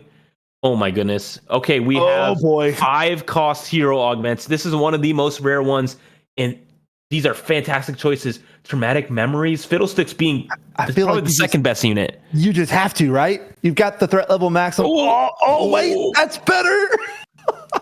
Dude, what is this game, man? Nice hit on the Urgot there, able to not only get a free 5 cost, that's a threat that adds the HP to your pool for having the unique threats, but also able to generate items, able to generate gold. PhD Dan is in a great spot. Yeah, fantastic spot. Now over onto JY's board, who is also in a fantastic spot with Ox Force, but not having an upgraded Viego, which we keep seeing be the problem here, but does have that Aphelios early. I think they chose they chose an Aphelios hero augment as well. So that will allow them to get that 6 Ox Force in without having a Talon in as well. So able to maybe win this round. The Nunu rolling around, the really good Misfortune on the other side for Grape being one that's not doing too much. The Aphelios able to do that, but the healing came through and almost killed the whole board. Aphelios cast going through and barely wins the round. That was crazy. I can't believe that fight ended like that. The Misfortune not taking down those units. Yeah, absolutely. And you see sort of JY's item bench, and you're like, there's no way they're winning rounds, right? They have all these uncommitted components and not a lot of things that they can make, but still able to clutch it out there. Really nice fight.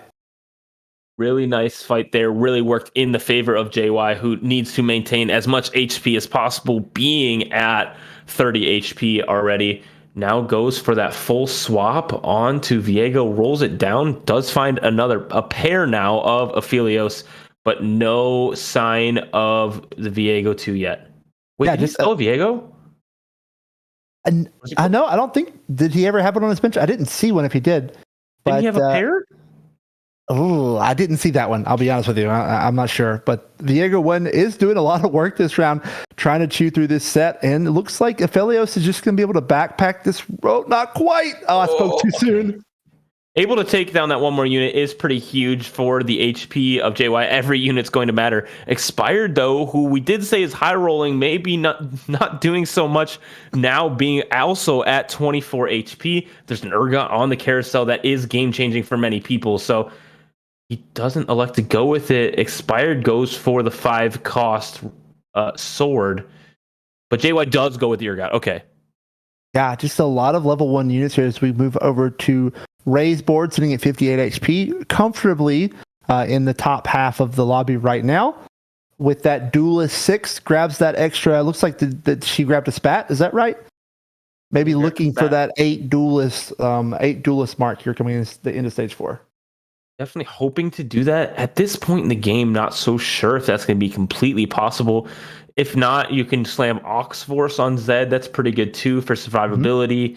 And there's plenty of options to go through. Grape now hitting Misfortune 2. We have 4 Sure Shot on one of those boards there we're looking through. Catch is now upgrading that set in the front line, but Expired could be in danger of falling out here, not hitting set 2, only set 1, but Catch's board with 4 Sure Shot looks quite terrifying. And there are the Viegos. Catch has the Viego 2 with the Static Shiv. Not optimal, but not bad. We'll see if Viego is able to stomp his way around the board and clean this up. Yeah, upgraded forecast units are always welcome, but this board from Ray is just not going to scale as hard as some of these boards do. Really good in the mid game, really good at keeping your HP high, really good strategy for top fouring on this patch, but may not lead to anything more than that. But definitely not 8th. Yeah, definitely not 8th. You do see that whenever you hit those sort of those, especially the 5-cost hero augments on the last last augment stage, it sort of elevates the standard of board power that you have to sort of close out those games. And a duelist, with not an optimal duelist build, you probably just don't have the power to chew through these free 5-cost units. Yeah, not quite the power. Just this vertical trait isn't going to do enough without the front line to match up against Set. It just gets kind of deleted by any ace board. But on board with Expired, who is at the lowest health in the lobby, has Misfortune 2 now, but no Set 2. Not even, there's a Set in the shop, so that's important. But really hoping to find a Mordekaiser, but is on level 7, so that is unlikely. Holding Draven and Samira on bench. Would imagine he's going to sell them for this set. Wow, Misfortune doing so much damage. Yeah, just like you talked about earlier, that Axiom Mark just doing so much work, allowing her to essentially just cast twice in a row. And maybe, a little contemplating the lock there from Expired to see if they want to pick up the Set pair. Did going with the lock, able to pick it up and hoping to high roll another one on 7. Yeah, hoping to high roll a Mordekaiser here somehow on level 7. Not sure why he's even holding those other units at this point, but clearly he has a plan, and I trust that plan. He's a good player, played a lot of games this set, so has pretty good items on this set. The Redemption being one of the best because it's a percent HP heal, and obviously being a mech with 4,000 plus HP, 15% is a lot. 15% is a lot. Hoping to be blessed by the Ace Old Gods here. We'll see what they get. Nothing really of note right now. We'll obviously get a full item from this ASOL that they can put on set, hoping for a good tank item. The Titans, let's see. Not a full item. I'm sorry, nope. I lied. I guess I don't play this game. Again, we're talking about it, right? But an HP onto the Zac. You're never mad about having extra HP on Zac. He does scale with that. A little bit of a roll down here, hoping to hit something. But it's going to be a long shot if they can hit these upgrades. Does hit another Zac, but doesn't need it. Bro, sell the aces. Sell the aces. Yeah. You don't need them. Yeah, I'm with you. I think at this point, you just kind of need to, cut your losses, give up on aces, and just try to power up the units that you have on your board and play around this set and this Misfortune. Absolutely. Catch on the other side, though, having that for sure shot. The unit, the Viego, going and tanking much of the Misfortune ult, but will go down. This set on the other side is just as strong as Expired's, but there is a ramping Aphelios on the other side, continuing to do more and more damage. This could be the end of Expired. Gonna get another cast off. Will not. Will fall down there in 8th place. So that will spend the end of Expired. Catch taking them out. Oh, I'm just kidding. JY goes out in 8th, Expired in 7th. Yeah, so we have our first 2 claimed of game number 2, Expired and JY. Both finished in the middle and upper tier of the last game, so we're already seeing a little bit of a flip here. Grape still hanging on to that win streak at 71 HP, and then sort of a disparity, and you kind of have a soup toward the bottom. But looking at Catch's board here, with some sets back in the bucket, maybe able to finally upgrade this to a set 2 and really kind of come online. But that Viego too, even with the static Shiv only and the Aphelios to back him up, is going to be able to tear through a lot of these boards as he comes into the fight against the threats. Against those threats, but on the other side, PH Dan upgrading many of these threat units, now having two of these 4-cost threats upgraded, doing a ton of damage with the Rising Tide there from Urgot, giving extra attack speed. Aphelios looking to do some work, but it's not going to be enough. PH Dan will take that win there. Catch now pretty lethal damage. Yeah, you're at a bad loss from being randomly knocked out there, and really just at the set 2, a huge upgrade. Absolutely huge. Curious to see if they can slot in this Urgot somewhere. They're running 4 Ox Force. I would consider dropping 2, but that's just me. Yeah, at this point you kind of need powerful units over the Ox Force for I'm kind of in your head. You're into trying to just kind of push yourself as high in the ladder and the points as you can here, and not worrying about sort of optimizing your board as much. But a Kaisa 3 on the other side of the board from him, you don't really want to see that. Yeah, and Manazine on this Kaisa, so the attack speed will continue to ramp very quickly for this Kaisa. Now shredding through this set too that Catch just found. It's not going to be enough nearly. This Kaisa is absolutely rolling this lobby. Wow, Kaisa is so much more stronger than I think I give her credit. Not able to take it down because Oxforce, I eat my words immediately. Yep. Oxforce 4 just absolutely clutched out that fight. No one listened to us ever. We're never right about anything. Oxforce 4 was definitely the way to go there. A really, really intense fight there.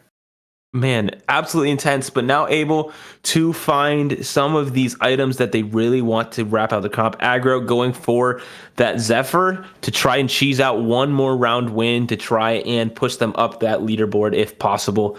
But Catch, though, with that 4 Oxforce, absolutely clutching it out. That was crazy. Yep. Absolutely. And we're going on board with Aggro here with that Kaisa 3, with the mana zone, casting, building that attack speed so very fast.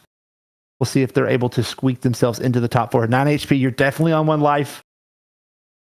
Oh, man. Grape is in a fantastic spot. Just absolutely playing that high cost flex with Misfortune is crazy.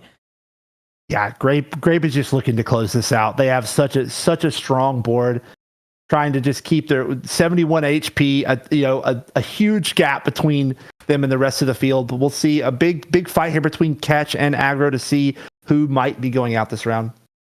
Yeah, this is Aggro versus PH. Dan here, able to get a Zephyr off, but it's not going to do too much. The Kaisa being focused down, especially by this Vel'Koz, doing a lot of CC. This Kaisa's not even able to auto attack. PH Dan is going to drop out Aggro here. Ray takes a loss as well, so will be going out. Who will be going out in 6th? It will be Aggro. Ray will not be dropping. Ray's down at 4 HP. Yeah, she held on, and really just PH Dan showing the power of those threats. I mean, that Vel'Koz just locking down that Kaisa from ever getting going. The Cho'Gath reaving, the Aurelion Soul stopping all the healing coming through. Just these powerful units that PH Dan has been able to put together and create a really, really nice board. Absolutely. And we do see Ray now has that Oxforce emblem as well on that Nyla, but oh no, this is the worst matchup possible. 2-star Urgot, many 2-stars across. 2-star Misfortunes for Grape on this. This is looking very doomed for Ray and very doomed for much of the lobby. They crash across the screen, making it a checkerboard. Dies of Annie, cutscene chunk, slamming down. That is the end of Ray in this lobby. Yeah, a good run from Ray there. A strong board they put together, but just not able to scale into these 5-cost hero augments that we saw that come through in stage 4. But nonetheless, a good showing and definitely a step up from game 1. Definitely a step up from game 1. Getting that 5th place is obviously more points. Great place you want to be. Really close to getting that top 2, obviously, with Catch being now at 2 HP. When I say top 2, top 4 was what they're looking for. But interested to see this Fiddlesticks 2 is absolutely massive for Tarzan. It could wipe entire boards, but those Misfortunes on the side for Grape, I don't even know how you beat it. Yeah, obviously Grape did take some damage, so they took a loss somewhere. I'm not sure if you caught it or not, of who it might be. But I don't think it will be very easy to replicate that going forward. Yeah, he's going to continue to ramp up as well. Ooh. If they hit Misfortune 3, that would be huge. Does get an Ornn item here from the emblem, which everyone did get as well. Going to roll down here, hoping to find some of these upgrades, but at level 8, not really able to find much. Another Aphelios, though, is helpful. Could possibly hit Aphelios 2, would be super helpful, but on this stage, it's not going to happen. So slotting this in, making that Leona much more tanky is going to be fantastic. Oh no, we have a rat. Catch able to get rocket-propelled fist. Is going to maybe clutch this out, but only able to hook a Vel'Koz. They hook each other. They both took this rocket-propelled fist. It's not going to be enough. The threats coming through on the other side. Catch, this is going to be the end. The threats coming through. It's going to be Catch out in 4th place. Yeah, PhD Dan's board just a little too powerful for Catch to handle, but still a great showing. Good two back-to-back top 4s, so they'll be sitting well in the points category. as we see our top three. We have Grape, PH Dan, and now we're on board with Tarzan to look to finish this game out. On board with Tarzan. Grape hitting Leona 2. I saw just in the top corner of our screen as well. Tarzan not able to hit Aphelios 2, slamming a bow now onto Samira. But this Fiddlesticks is quite terrifying.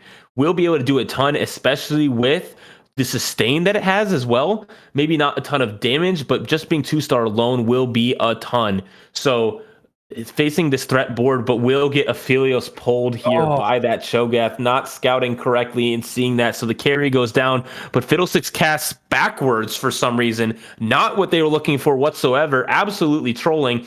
The cast will go away, but will cast one more time. Maybe able to kill a few units, but maybe clutch this round. It's going to be quite a bit of damage. Leona's still alive as well, able to now cast onto this Aesol. Samir, wow. What just happened? This Fiddlesticks is crazy. The Fiddlesticks plus the Death's Dance on the Leona is able to keep the board going for so long. Fiddlesticks cranking out damage between the Ionic Spark and their ultimate. Getting the double, kind of trolled, like you said with the first cast, but a great recast there to pull off I would call it an upset. I don't know what you would call it. I would call it an upset. I was not expecting that whatsoever. Tarzan now on a win streak here with this Fiddle 2 is absolutely carrying them through fights. Now looking to possibly get that Urgot pulled because, both of these boards also have that rocket propelled fist. So will not get the Urgot pulled, but instead get the Sivir pulled, which is not the end of the world. But Urgot will cast and hit much of the board on the other side for PH Dan. Fiddlesticks casts much better this time into the backline, able to take down many of the units. There's still quite a few units alive between Fiddlesticks versus the world. Who's going to clutch it out? The healing coming through for Fiddlesticks. It will be enough. Tarzan continuing the win streak, dropping PH Dan down to 1 life. Fiddlesticks the MVP, just cleaning up these boards. Just keeping on fire, just whittling away at the top 2 here, trying to claim that top spot. Hoping to get some more items, able to get this. I'm so confused. What do you want that for? Maybe just extra attack speed? Maybe for the Leona? Yeah. Maybe able to cast from far away? Either Leona or, obviously just adding attack speed to Samira maybe, but it could be something a little cheesy, so we'll see what Tarzan. Yep, there's the Leona slam, able to do that. Long distance call down does hit the Aphelios too. A huge power spike for a board that's already winning. Yeah, huge power spike for that board. Able to get a lot of that. Grape still hoping to get Misfortune 3, and I think that's it. That's a golden Misfortune there. Now able to slot in Janna as well with Rainy, so able to get extra mana on that as well. So this Fiddlesticks ult is going to come in clutch here. Hopefully not dying instantly to this Misfortune 3. We're going to be able to see an accent. Tarzan versus Grape here. The Fiddlesticks will cast, not towards the backline, not towards the Misfortune, so sitting safe there. Grape will cast here shortly. Here it comes. It's going to be a huge ult, going to wipe the whole board. And the Fiddlesticks goes down, and so will Tarzan. Absolutely, Misfortune. I did really love Tarzan's adaptation. They slotted the Fiddlesticks right in the middle to try and get them to cast immediately to try to avoid the Misfortune damage, but that's an end it. That ends it. That's the end of the game. That's the whole end of the game. Misfortune 3 absolutely warped the end of this game, instantly double killing everyone else in the lobby. Fantastic showing by Grape there, who didn't have the greatest game 1, but now in game 2 came all the way back. So that's fantastic to see. That's what you want to see. You got a 7th in round 1, and you said, you know what? I got this. We're going to hit Misfortune 3 in round 2 and call it a day. So great showing by Grape. Great showing by all of our players. Very fun. These lobbies have been so tight. We did see a little bit of a health disparity between Grape early and the rest of the field. But for the most part, these lobbies are staying very, very tight together, and it's been difficult for anyone to really pull away from the pack. So I'm excited to see these games going forward and as these metas start to develop more.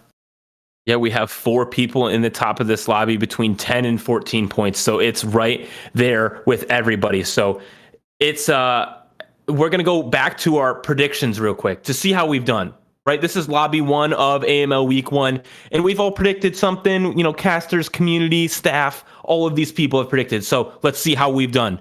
The top 4 for today is Tarzan at the top.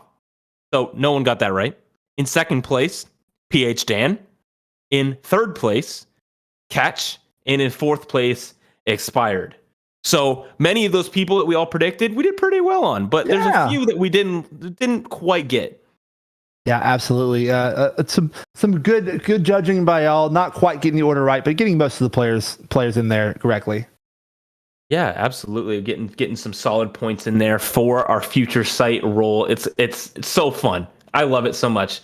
But don't worry, there's more predictions to come. There's more TFT to come, a new lobby to come. But we do have to say bye to Decker for now. So thanks so much for coming in. First TFT cast. You absolutely crushed it. So fun. Thank you. Absolutely. This has been a great time, and I look forward to hanging out with you all more going forward to this season.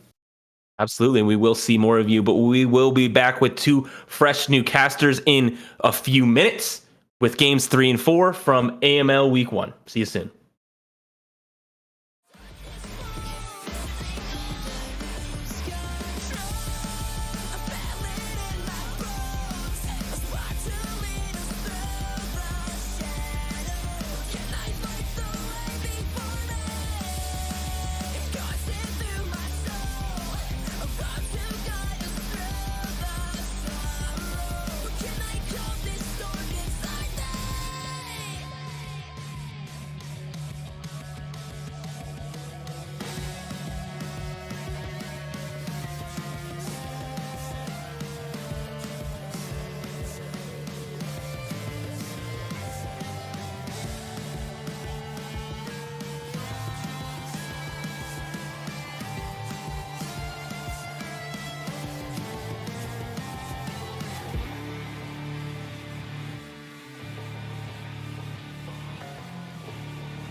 I feel it in my bones. A spark to lead us through the shadows. Can I fight the way before me?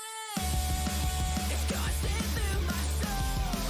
A road to guide us through the sorrow. Can I calm this storm inside?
Welcome back in for Lobby 2 here. We're so excited to be joined by two fresh new casters, just fresh legs, right? Fresh vocal cords, ready to go. And joined first time by Sir Blackpea. How are you doing?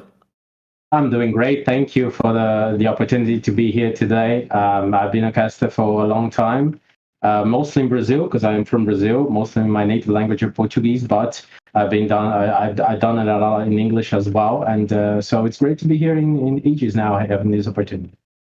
And that's awesome to hear, because especially in our leagues, we have a lot of Latin America players. So it's fun to have that community be a part of Aegis in our tournaments. And as always, you guys know this friendly face, Maloney. Welcome on in. All right. Thank you so much for having us again, CLE. I'm just trying to wake up. I had a little bit of a nap before this game 3 and 4. Coffee in hand, ready to roll. Absolutely. I love it. And you know who else is ready to roll? Everyone in chat to see these predictions. Right? We introduced these earlier today. We have predictions from 4 different groups, from the community, from the casters, from the staff, and from our Mort Dog Lawrence himself. So for Lobby 2, we have our predictions coming through here. So we have, Maloney, why don't you tell us about Lawrence's picks? Okay, Lawrence's picks. I respect it. Team Ambition on top with 4-1-6 and Grape with Roganus and Not in America making 3rd and 4th place. I definitely respect where he's coming from here. I'm a little bit iffy on the 4-1. Actually, no, that was a different person. So, yeah, no, I really like the 4-1-6 pick there. Really curious to see how they're going. The next person on the staff picks, top 4. I'm Dot, by the way. He donated money so I could get pied in the face. So I'm really disappointed in this number 1 pick. But Rogunus and Expired, and then of Your Ardborn, rounding number 4 on the staff picks. This is going to be wild. Yeah, very quickly on Dot, who's also one of our casters as well. So he probably, well, I don't see him in our caster one, so I guess he didn't vote for himself, but he had the opportunity to. But I have confidence in Dot. He hasn't done great so far today if you're looking at the master sheet, but I fully believe in a comeback as well. Expired being featured on there also, having a pretty good start to the day. But the other 2 predictions, Grape TFT being on the top. Sir Blackpea, what do you think about that? Well, it's obviously that Team Ambition has a lot of players being shown as favorites here by the predictions. Have to see how the results are going to end up being, but yeah. For sure, it seems like, and I think that it goes to show that players with teams might have some form of advantage, but people might see it that way, and I think it that way because teams really help the players to study the game, develop themselves, more than being just an individual by themselves. So it makes sense. Yeah, and able to pay their entry fee, right? That's great thing too. That too, yeah, that's a small detail, but yeah, for sure. Absolutely love it. Love that Team Ambition is able to sponsor so many of our players. It's so fun to have them be a part of the community. And so we're hoping, I think probably the best predictions in this may be the community. I think those are some good predictions. So interested to see how this lobby will sort out. Absolutely, 100%. Yeah, and obviously, as we have said earlier, or if you're just joining in, this is the Aegis Marauder League. These are Grandmaster and Champion, or Grandmaster and Master players for TFT. So this is some really high-level TFT. This is a 7-week long league, 4 weeks of group play, 2 weeks of playoffs, then 1 week of finals. So every game matters. There's 16 total games, and I'm going to let you guys take it away with Game 3 of today. Yeah, Awesome. here we're hopping into game 3 finally on the carousel. Awesome system we have here playing now the league system. I love it. I think having the opportunity to play throughout a set of weeks and a long time, and then the playoffs is a great way to show who really is the best, because we all know TFT is a game of chance. Sometimes we get in a single weekend tournament. Some RNG can play a lot of factor into it, and having long weeks is pretty great, right? Absolutely. Funny enough, I was just in our Aegis beta tester 2v2 tournament, and I absolutely understand where you're coming from. Both myself and my teammate Rain got double Mort Dog. We held hands 5th and 6th, 7th and 8th, got eliminated in round 2. It was pretty rough. So this is actually really a really great method, and it's been used over and over and over again by Aegis. And they wouldn't use it if it wasn't great. So they found a winning formula right here in these leagues. Yeah, of course, leagues are the way to go. And TFT is a game that it's difficult to play and say who is the best one in a short amount of games, and obviously you cannot play a massive long amount of games in the same night or even in the same weekend. So just like what players like to say is the well, I don't remember the expression right now, but I'll get back to it. Hey, no worries. I do understand where you're coming from. I actually had the chance in 7.5, my first gig with Aegis Esports, commentating 6 games in a row, and that was a slog. I was exhausted by the end of it, but it was a fun experience. And they said, Maloney, you're not too bad. Let's get you back in for set 8. So here we are. So yeah, nothing too crazy, but the augments are out right now, and they are gold. Yeah, True 2, Cybernetic Uplink, or Second Wind are our options on the screen right now. Which one do you think is the best here? So, as a former Brawler player, I would go for Second Wind, but True 2s is just too good to not pass up. Even if you decide to sell them later, that's 8 gold altogether and a really decent front line there. A 2-star Sivir there, providing a solid amount of backline, possibly slamming the last Whisper there by 416 and leveling up to 4 with the Defender start. See, now with that True 2s, he's got a solid front line and an even better backline. Yeah, I love it for the bold strength that he gets right now, because we see that TFT has become in this set a lot more punitive. Stage 2, Stage 3, you take just a little bit more damage than you used to. It becomes harder to come back in the end game. So getting this early start that will save you a lot of HP, it's really good. And he has decent items. He has the Last Whisper. He has, with the armor there in the front, he can get a Sunfire down the line or a Gargoyles, doesn't matter. But he can get a decent frontline item even if he doesn't have carousel priority.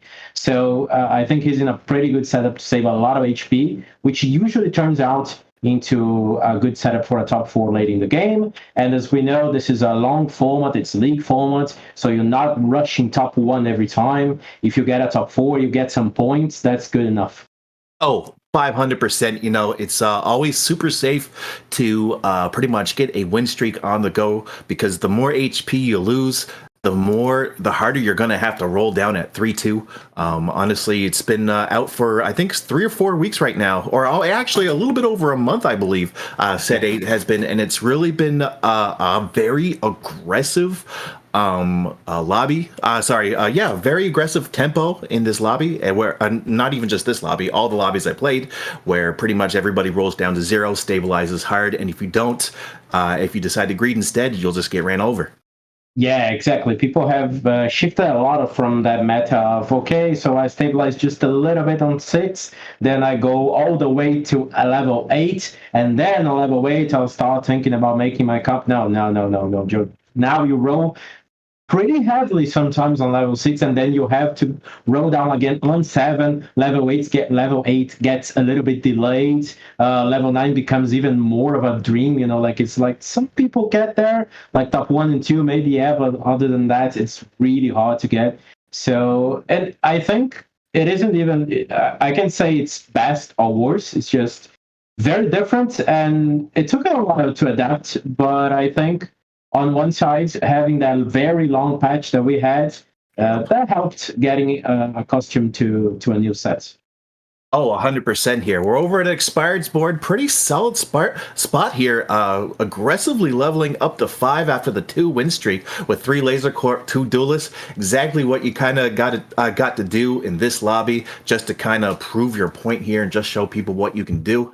And, one thing I also realized that, like, the way we roll down to 0, it just reminded me of just when I've kind of started, getting used to TFT in set 6. And yes. I thought I was doing the wrong thing, but I would roll down to 0 at 3-2, stabilize with Samira, and be good for the rest of the game. But, it's funny to see that method come back in the pro play. So it's just funny how things, come back in circles. Yeah, circles back all the way. So now we have a spatula on the carousel. It's taken by, it's Virija. Yeah, it's actually Vord Yardsborn.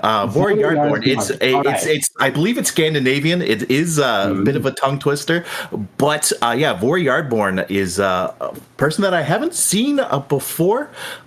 He's what I've got here is that it's actually Vord Yard is the ancient name for Freylord, the region in the League universe. So that's pretty cool. And Born is usually. Yeah. Oh, sorry. Born is just basically pretty much just attached to kind of at the end there, just to say that you're from that place. I believe a few Scandinavian last names are like that too.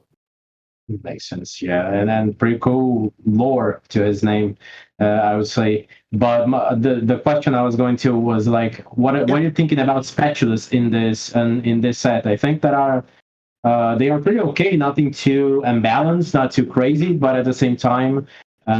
Nothing like too special that would make a difference like Assassin's Spat would do back in the day. Oh yeah. Yeah, so funny enough, I both agree and slightly disagree, only because I've been pretty much forcing 6 Laser Corps.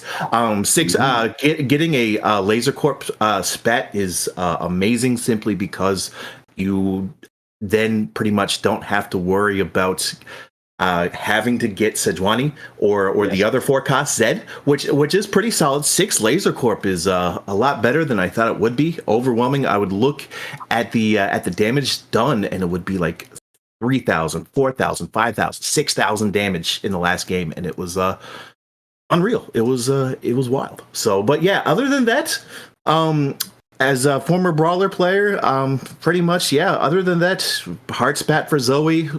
Force an Tactician's Crown for anything else, really. So yeah, it makes sense. I love the Laser Corps. This patch, I think that increasing 5 damage per tick of each drone made a lot of difference. It's a massive comp.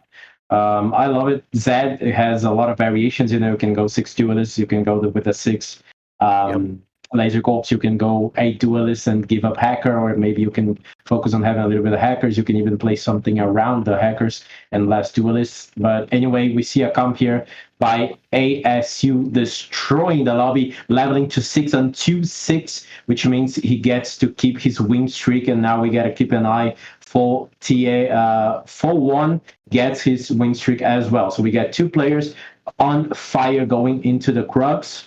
That's great for them, not so much for the people back all the way down there, but no one lost too much HP. I think 7 HP is pretty good there for Ned in America, so no one in any too bad of a situation, I would say. Absolutely, yeah. My threshold, in my opinion, is definitely you're cutting it at 70. If you go below 70, I'm definitely worried.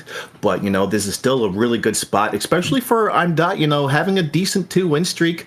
And then, getting it cut short, you could flip-flop, but instead I'm Dot develops a decent lose streak, better than flip-flopping. And with that 80 HP as well, is in a good start to possibly stabilize. We got a potential Giant Slayer here for Kaisa. Runans could also be slammed, or BT. I don't know if that would be good for Kaisa per se, but it's just another option on the board. Yeah, I think I'm very interested in the QSS slam there, because in my region at least, it's quite rare. It's not a usual thing to go for. although obviously the attack speed buff that it gets is really good. But the Giant Slayer, I think it's a pretty for sure slam on most things. Nowadays, we used to see supers a lot, which were 3-star units with a lot of HP. Now we get the sets and stuff like that with also tons of HP. So going through the late game without a Giant Slayer, or at least Shield Breaker, which I think that's the name of the item, I'm not sure. But yeah, those items are just a must for the late game. Yeah, absolutely. We see 416, getting an option to go for a sure shot emblem, but decides to go for the defender's bat instead, possibly going for a mech Samira with 2 sure shots instead of 4. This is just a clean sweep for 416, keeping the momentum going with a 6 win streak right now. So as you said before, everybody's going to be having a hard time as long as Expired and 416 keep their win streaks up. It looks like they're going to be in a good situation. But as we go to the next one, it's Hero Augments at 3-2. Hero Augments, we get the Senna there with the 30% attack damage to allies, which is really, really big buff. And yeah, that is the one taken. I looked straight at it. I know it's just good. You get sure shots in the back line with that 30% extra AD. They can just burst down, mow down everyone really fast. So clearly the best option. I think the other option would be to re-roll, but you always want to keep that option open if the third augment's not that great. So the Senna there does the work. Yep. And as we see the roll down at level 6, 3-2 there, finds a Echo, is covering it with it. No, it looks like he decided to forego the Echo there. So, but has the Jax there on the bench to just contemplate a potential mech setup as we go back to his board there versus Rogunis. Yeah, Rogunis that chose the purple Zoe augment, so she stuns a lot of your units. The Silver took a while there to start attacking, but doesn't seem to matter that much. Zoe takes a lot of time with her damage to pop in the units. Meanwhile, the 80 units just attack over and over and get your units killed, so that's a nice win streak kept here for 4-1. And obviously, we get 4-1 and Expired not facing each other until 3-3, which great for them, but I hate to be another player in the lobby in that situation. Oh, 100%. I did just notice that was actually the carry augment for Zoe, which was double bubble. That one gives an extra bubble. I think that's like 60%. Extremely good of spreading the virus around and getting everybody on the board. Also increases damage dealt to them by 10%. Always something good there. But Expired just putting the pedal to the metal here, rolls down 6 gold, level 7. He really wants to make up for last time. Yeah, and he really wants to keep his streak going as well. There's always the chance that the next fight will be against 4-1. Wasn't the case here. Slammed a Shrouder even to just keep guaranteeing wins. His board is very good in the sense that he gets a lot of units in. He got a decent units in the board, but he doesn't have pretty much anything upgraded. So he is at a huge risk of losing a fight in the next 2-3 rounds. But for now, he's the only one streaking. 4-1 lost his win streak on the last fight. That's rough. I think that's 4 copies of Senna on the board for Expired. That does look like in the Senna 2 and then just a random Senna 1 there, just to kind of, pretty much just keep space there. Nothing too crazy. Opts to go for the bow there. Denies 416 the bow, which is, a crucial component in this meta. Oh, yeah. Here we go. Ooh, so we get the set, we get the Visage there on Renekton, which can go on the set, and it's insanely good to keep his HP up. Let's see what his decision is for now. But I like his strategy in the sense of let's guarantee positions, let's guarantee points, but he's going to have to count on a little bit of luck here because he will have just too few gold to roll down, and it's going to be hard to find units. So rolling a lot less than the other guys. Let's see if he can find the things he wants to. Yeah, and that's the tough thing right now. He's dealing with 416's Sivir there. pretty much just shredding pretty much a fair amount of the board here. But we see the Renekton one still putting in work. The Senna's do take down the other Renekton and the Nasus as well. Oh, I lied there. But this is going to be extremely close. They take out the big Senna, and the little Senna's rockets, lasers don't help much at all as Expired goes down. Yeah, it's finally done. His streak, and now he gets the same HP that for one, both on 9-3. That's fine. That's okay. Obviously, he wished to keep his streak all the way to the Wolves and the Lace. Doesn't happen. Now, I think that he is a little bit punished in the sense that he rolled down just way too much, doesn't have economy, gonna suffer a little bit to get it back up, but he's gonna have to count a little bit on the RNG to get the units he wants. Absolutely. As we go over to JY's board here, rocking the 2-star Draven mecha with evasion, which is pretty solid. Helps his kind of not fraudulent front line, but his front line is hurting right now. He's got 2 mascots, no supers on the go. He's going for a mascot variant right now, but he is being bombarded by the rest of the team. This is the problem with Mecha Draven. Sometimes not enough frontline to keep Draven satiated, and he's just ran over. That's 5-0 right there. Not what you want to see right now. 36 HP at 3-7. That's kind of heartbreaking. But 50 gold. We'll see if he decides to roll down now or possibly keep it until 4-2. Yeah, interesting that he is still.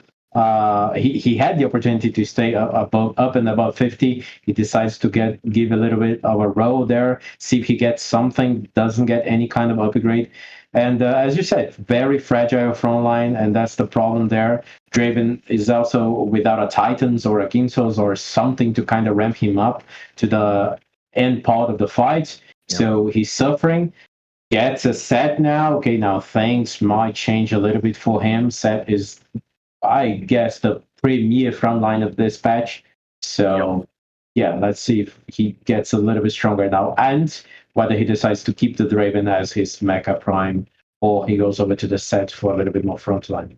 Yeah, so what I'm curious about is that if he does have the option to do that, go over to set as the Mecha Prime, but right now no Prime candidates, no pun intended, for the Bloodthirster and Last Whisper. So I reckon he's going to keep with the Draven for as of right now, but Expired there, I believe that's still the 1-star Renekton here. This is the bright side about going up against Expired. His front line is still fragile, but the Belveth distracts the Draven, but it's not enough. I think the Draven is still going to be able to close out this one. So Expired is still sitting pretty with around probably like 70 HP, but he's got to, try to roll down again. Yeah. Okay, so Silver augments to the end. Doesn't change much. He rolls, gets the first aid kit. That's a good one. More healing, more shields. Shield for the set, more healing for his Draven. It's a fun one. Yeah, and that's pretty solid, and a really good silver augment there. Recon Heart doesn't have to put all 4 recons on the board to get 4 recon, and which gives you a stronger board. I am a little bit perplexed by the frontline Urgot, but if he's able to survive, he does get 1 good cast off. Okay, puts him back in, gets the Nyla 2 there, but no spot to put it on. Decides to forego the Urgot there, has a Cho'Gath there, probably trying to go for maybe switches out the extra vein there. So we're seeing threats and Kaisa up front with the recons in the back. Not too shabby. Yeah, now we get Expired again. Seems to be following us a little bit here on the cast today. Now Urgot is ready and go to pull up his wave there, but doesn't even matter. Kaisa just destroyed everyone with so much attack speed and the 4 recons, which means obviously she can crit her spell without the need of that Jewel Gauntlet IE or whatever. So pretty fine. That's silver augments that I think has a lot more value than most other guys on the game right now. 100%. I really like those type of silver augments that give you the ability to forego a flimsy carry in the back for some stronger front line there, and that's exactly what they need. But Armdot decides to put back in the vein for now just to see and scout the board. We got a 2-star Belveth there, which is really good items there for it because of with the bug fix there, they're able to scale a lot better with attack damage. But what a coincidence. Here we are. Yeah, here we are. This is the Velvet. There's a very good Aurelion Sol there in the back, healing a little bit of his team, cutting the healing on the enemy team. The Velvet starts to dash around, almost kills the Orgut, heals a little bit up with the Gunblade, but doesn't matter. The Kai'Sa just mows down through everyone. It's awesome to see this Kai'Sa comp going still. After the nerfs of the last patch, I thought maybe it was going to die a little bit, but no. Players just found a little bit of a different way to make it work, and it's still going, still winning lobbies today on the league, and still being a massive comp on the patch. Yeah, 100%. The cool thing about it, I think we talked about this before, but the Quicksilver was talked about on Kai'Sa, was talked about on Soju stream. A lot of people like Quicksilver on Kai'Sa 3, especially because, just like it did for Jax, it gives Kai'Sa enough time to ramp up to ludicrous attack speeds for her to just kill everybody in like a couple of seconds. So it's just the nice momentum starter along with the Giant Slayer to take out the front line, and the Duelist Spat, which only have 3 duelists right now, but if they're able to, get to 8, add in another duelist, that'll be even a stronger Kai'Sa. But we go back to JY here, still struggling, actually really struggling, 6 HP in a dream right now, getting supers in, but no clutches out the Draven 3 right now. Quick put on all of your items, Ginsu's and a Last Whisper with a bit of sustain. This is going to be very close right now, and JY is going up against Grape, who's struggling as well. It's the fight for the last life. One of them goes down now. One of them survives. That set is hard to go through. His front line is very fragile, but the Draven starts to ramp slowly there with the Ginsus. Let's see if he can beat up everyone. The Last Whisper helps a lot. The set gets mowed down, doesn't have too much damage, it's just tanky. That Aphelios one doesn't seem to do much. Too much tankiness on this Draven because of the Bloodthirster and the First Aid Kit, and that is a win for Yati. At least he doesn't go innate. Yeah, that's true. Unfortunate. I believe Grape was the one I predicted to do well, and he went 7th, 1st, and 8th. This is really tough to see. But, hopefully he'll be able to work out those kinks, in the next couple of weeks. Of course, this isn't the only week for AML. We have 3 more weeks in playoffs to go. So I definitely know that Grape will bounce back from this. But this is just scary to watch here. Only 1 3-star from JY, also known as Yati. He's got a Met Jax on the go there as a replacement for Set because he doesn't have Set. I like the way he's thinking there, but this is going to be extremely tough here for both players, simply just because Ace will be able to take out Draven. But as soon as I said that, disappeared. JY is hanging on by a thread. That's 2 wins in a row, makes it to Aurelion Sol. That's going to help them out a lot. And I just noticed that they have a Jeweled Gauntlet, so I think they're almost at probably like 80% crit, so that definitely helps. Yeah, definitely helps. He for sure. There's a massive difference between Draven 2 and 3. Now Draven gets actually tanky. In the Mac Prime form, the Bloodthirster helps a lot as well. He can solo like 4, 5, 6 units at the same time. I would much prefer the Titans on him, but the Ginsos is what he could do with, and doesn't matter. It's a suboptimal option, but it's granting him positions. It saves him from the 8th place. It might save him 1 or 2 more positions if he's lucky enough, if he positions correctly enough. So yeah, great choice. And Draven is doing the work needed, and now he gets a Gargoyle, which makes Lee Sin just a tad bit more of a front line and buys just a tad bit more time for Draven. Absolutely. Right now, he's at 6 copies of Lee Sin with no money in the bank, so he is in a bit of a rough spot right there, but he's doing the right thing of just kind of scouting around, potentially trying to see who he's fighting, but he's going to be fighting some tough competition here. He has both Rogunus, Expired, I'm Dot, and not in America and 25 HP, but still probably quite tough here. Not in America with the 2-star Belveth. Scary Velvet there, the Viego too with the Morello. The Viego might end up getting into that Draven and applying the anti-heal. Let's see whether that happens or not. The Choga cut the mana, so that takes a little bit more time for the Draven to cast. There's a lot of people coming in on him now. The anti-healing was applied, the previous ones, but Draven is still healing, is still dealing a lot of damage, is still protected by the shield, and that seems to be, yes, it's going to be another win for Yatin. He keeps surviving.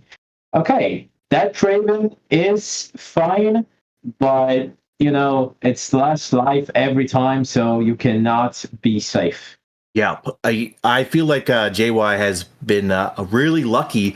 There's been times where I've put Draven in that type of positioning in the corner, and he goes the complete opposite way, and we see a sell. We are getting a 3-star Vayne here from I'm Dot with a 4 Recon, 4 Duelists, and a solid front line with Cho'Gath and Rammus, but still needs to figure out who to put in. Decides to go for the Urgot there. Vayne with the Edge of Night, a Guard Breaker. I believe they have Into the Night, which is really solid. Extra attack speed there with the Edge of Night equipped here, but we're just seeing the Rammus coming in, the Nunu rolling around, the Sejuani now, formerly a Renekton, getting mowed down by the Recons, and that was quicker than I thought it would be. Good win for Undat. Yeah, good win. Urgot came in just in time for him to put in his board, and JY is gone. 7th place. Kept dreaming for like 2-3 rounds, but now he's gone. That's fine. At least wasn't an 8th, as I said before.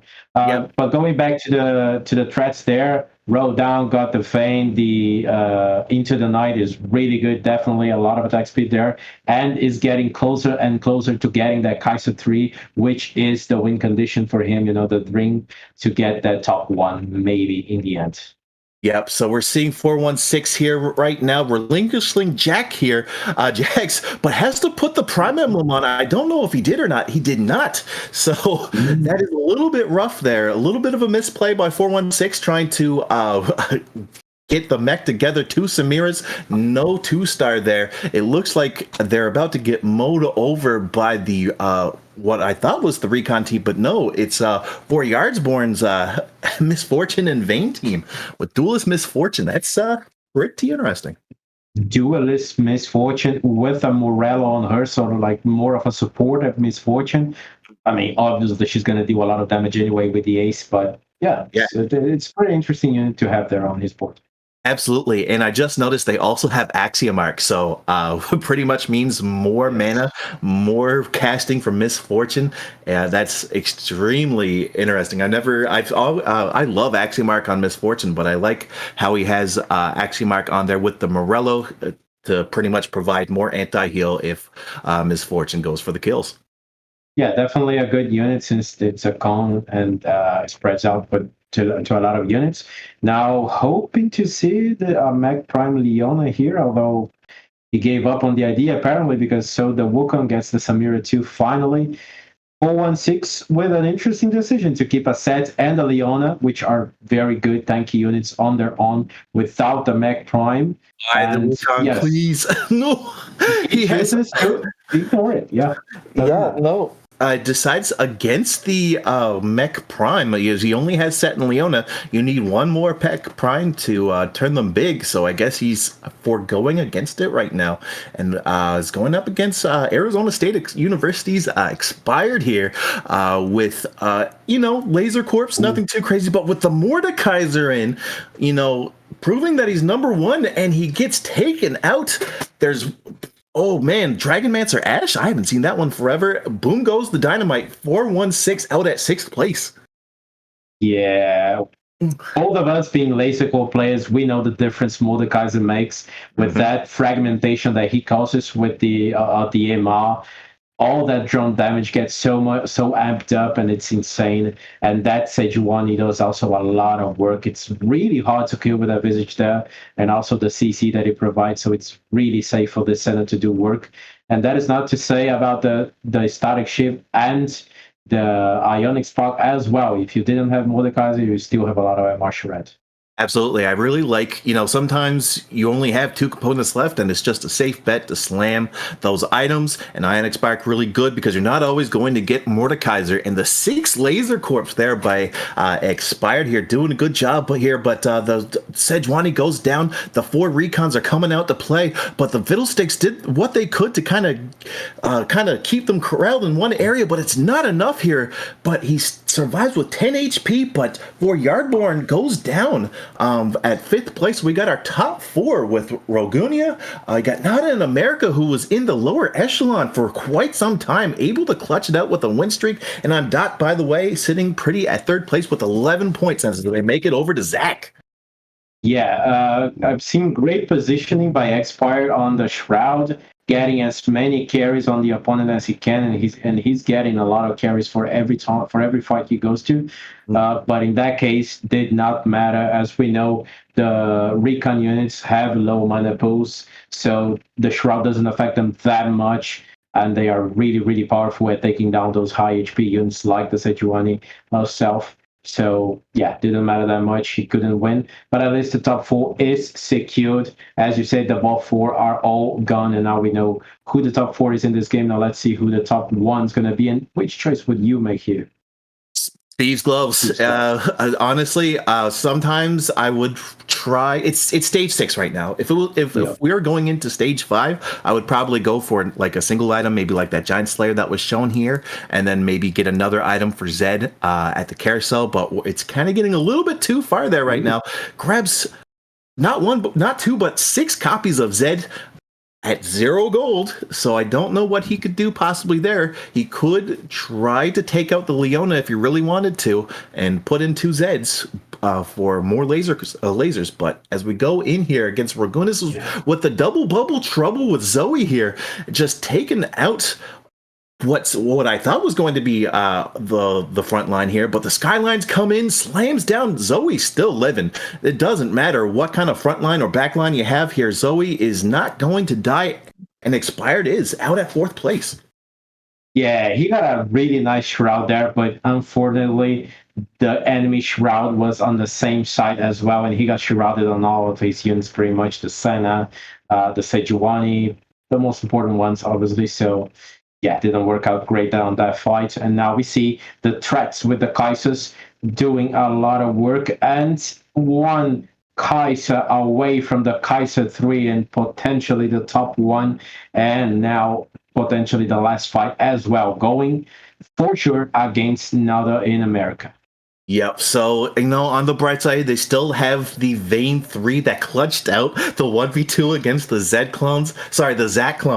And, just trying to switch them up around just to make sure that they don't get, caught off guard. But this is still going to be tough. We got the Viego with more items now, with a jeweled gauntlet to boot here, just shredding down the slightly brittle front line here. Now it's going to be the Recon's jobs to run away, but they are surrounded right now. It's Vayne against the world, and the Belveth is probably just going to slap her silly and tell her to go back home. And yep, that's that for I'm Dot, by the way. Not in America, living on what seems to be a low amount of HP throughout the whole match and just stays in. And Not in America going up against Rogunis with 24 HP with the Belveth board.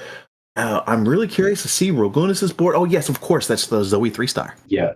So we get the Zoe versus the Belveth plus Viego. It was really interesting to see that the Kaiser focused fire down directly on the Viego, but the Oxford saved him. The Renegade plus the Gunblade helped a lot with the healing, with the survivability of all of that, and Viego just healed all the HP back up, killed everyone, applied the grievous wound. So that comp is really, really, really hard to kill. But now let's see the Zoe 3 with the Giant Slayer, whether it does the work or not.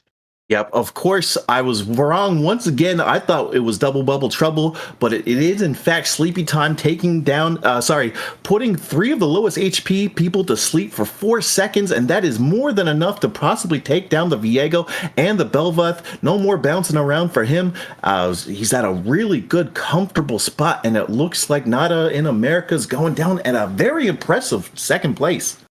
Very impressive 2nd place. Ragunis takes the win. The Zoe was great. Blue buff Zoe is insane. If you can get it to 3-star, it's nuts. But yeah, that run for the second place that Northern America did, just insane.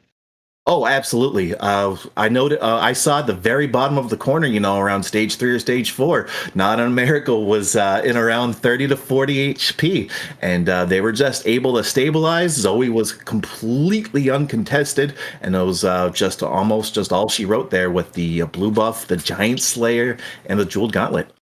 Yeah, perfect. So awesome game that we got to watch here of TFT. That was game 1 in our last block. We still have one more to go. But yeah, let's take just a 5-minute break, relax, and come back to the last game of the night. Don't worry, we'll be back in just a short moment.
Am I learning my lesson? Never running from wreckage when it's getting too close.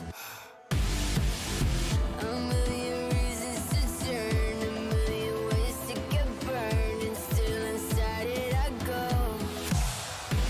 I'm caught inside the fire again. I'm caught inside the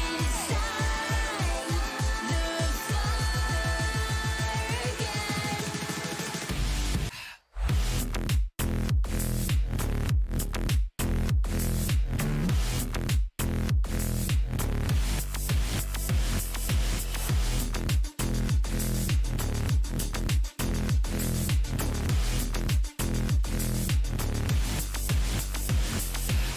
Follow me into the depths of hell. Maybe we're already in it and too close to tell. In another life we might be playing it safe, but not here with fear. None, we're playing with fate. Don't be fooled or mistaken by my angel face. I'm just a hothead looking for a reason to break. I'm the wizard of death. I'll come visit you next. Whisper my name on an X till your very last breath. I'm caught inside the fire again.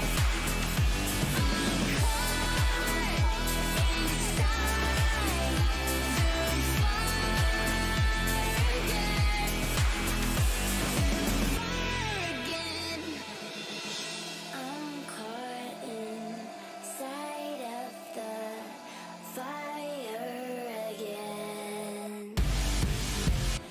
I'm caught inside of the fire again.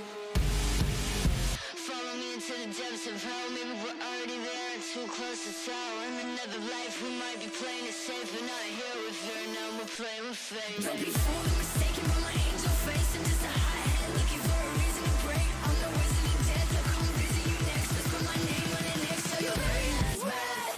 I'm caught inside the fire again. I'm caught inside the fire again.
Hey guys, welcome back.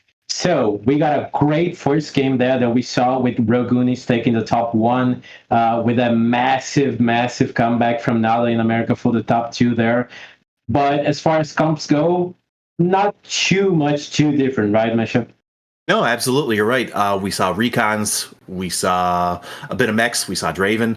Nothing too out of the ordinary besides the Belveth Viego dual carry that got Nada in America second place, which really caught me off guard. But sometimes you honestly just gotta take what you're given, and so I really do like the awareness from Nada America there. Yeah, I think that was a really good awareness to use the Viego as a mix of a second carry in the support there. And Renegades is really good. Viego is kind of making a comeback after a long patch of not working out. And he didn't even get much of a buff, but just everything else getting nerfed helped him pop back up into the meta. And then threats. Threats are just good in general, as we know. So he made a mix and match there and made it work. And I think that's an awesome way to show his skill and how he can play differently from everybody else. And that made him stand out both to us watching and in the result. Absolutely. I really like the awareness that, nobody picked up Belveth except for Nada. Unfortunately, we don't have their point of view right now, so we weren't able to completely keep track of their progress. But, they were, as I said before, and I'll say it again, low 40s at the around stage 3, stage 4, and just was able to hit. That's all you got to do, just hit. And got the 2-star Belveth, got the nice support with 2-star Viego, and was just able to build a team around that and take out everybody else. Yeah, just hit. It's the secret. And Belveth really good now that it isn't bugged anymore. It works out with the 80 items. Gets a really nice scale there. Doesn't need attack speed at all because it gets the attack speed from the ability. So really strong. And just go. No worries. I was just gonna say, they were able to fix it, and because of that, they did give her a slight amount of nerfs there onto the attack speed, which makes a lot of sense just to get themselves ready. We don't want the meta to be too dominated by Belveth, so good stuff to the TFT balance staff there to adjust that accordingly. So I really do like the foresight on that. Yeah, and just to say a little bit here on the prediction standings, I don't think we have the graph right now. Yeah, maybe we do. But as far as points go, Lawrence and the staff are on 2. The casters and the community are on 3. So right now, had 1 point ahead for the casters and the community. And so for the last round, we have the Grape expired. I'm Dot, by the way, and 4-1 is the predictions, right? For the community. And pretty close to what we got. And then, let's see how we go for this last game. I think we might be loading, right? I believe I have little birdies told me to send it. I can't send it myself, but they are. We should be loading in soon enough, but it's no big deal here. I do like the fact that my boy Grape was chosen for number 1 there. Hopefully he's able to get his stuff get his stuff together. Unfortunately, I believe they got 8th last game, or 7th. So, you just gotta, shake it off and just go back at it and show them why exactly I picked you for first, please. Okay. Yeah, we can also see that Lawrence has a good eye for players because he got Nada in America there on the 4th place, and he's the one who made a good show in the last game. So, yeah. Good eye there. Yeah, he also snagged Rogunis at 3rd, but still, I still got a top 4 with Rogunis there. Grape, unfortunately, nothing there. But we are in now for game 4. This is the second game of for me and Sir Black P, as we are in the Expired's point of view for right now. Not having the wait. I completely lost him. Oh, he's at the very no, he's there. We'll see what he gets in terms of his items there. I really love that cinematic there. But it looks like a cloak. So it's not the best start, in my opinion. But, it does build into Runans. It does build into Quicksilver and Bloodthirster. But, you'd better off having those type of components first. But it's the Runans, potentially. Yeah, it's also the Dragon Claw, which might be an option. It's a good HP regen that it was turned into for this set. It's a good front line for a lot of magic damage that we have on the last patch and this patch still. So it's fine. I mean, we got the AP overall a little bit nerfed for this patch, but still we got the Kaisers running around. We got the Misfortunes, the Mordekaisers in the late game and stuff like that. So I think the Deep Claw is still a very decent slam for a frontline item. Absolutely. One comp that I haven't seen as much recently, no Talias that I've seen. Nobody's kind of been going towards her. I believe there was a decent nerf on her and Spellslingers. You know, she did kind of run amok last patch, but, you know, I'm sure we might be able to see somebody rock it. But, you know, everybody's playing mechs, and understandably so. Big old robot in the front line, and with a good carry to boot, you're pretty much golden. Yeah, for sure. I mean, talking about mecha makes me a little bit nostalgic about the Mecha Prime, you know, back in the... Yeah, back in set 3, I think it was. Yeah, the Super Garen there, that was insane. But this version of the mech is pretty interesting because it buffs up your unit, an actual unit on the board. Really cool. And now we have the augments on the screen. Ace Crest, really hard to pass up. There's Frieza Company and Trade Sector as well. Yes. Which option are we going for? I'd go with Three's Company. Actually, that's tough. I don't like Ace Crest as much simply because like I'm a little bit concerned about like what am I going to take? Like who am I going to put it on? Am I going to be able to save the econ with having all these aces on my bench and that I can't use yet? You know, if they were going for like a built different comp, if he gets built different, if I got like built different on 3-2, I'd probably be happy with the Ace Crest, but just, I don't know. It's just not really for me as of right now.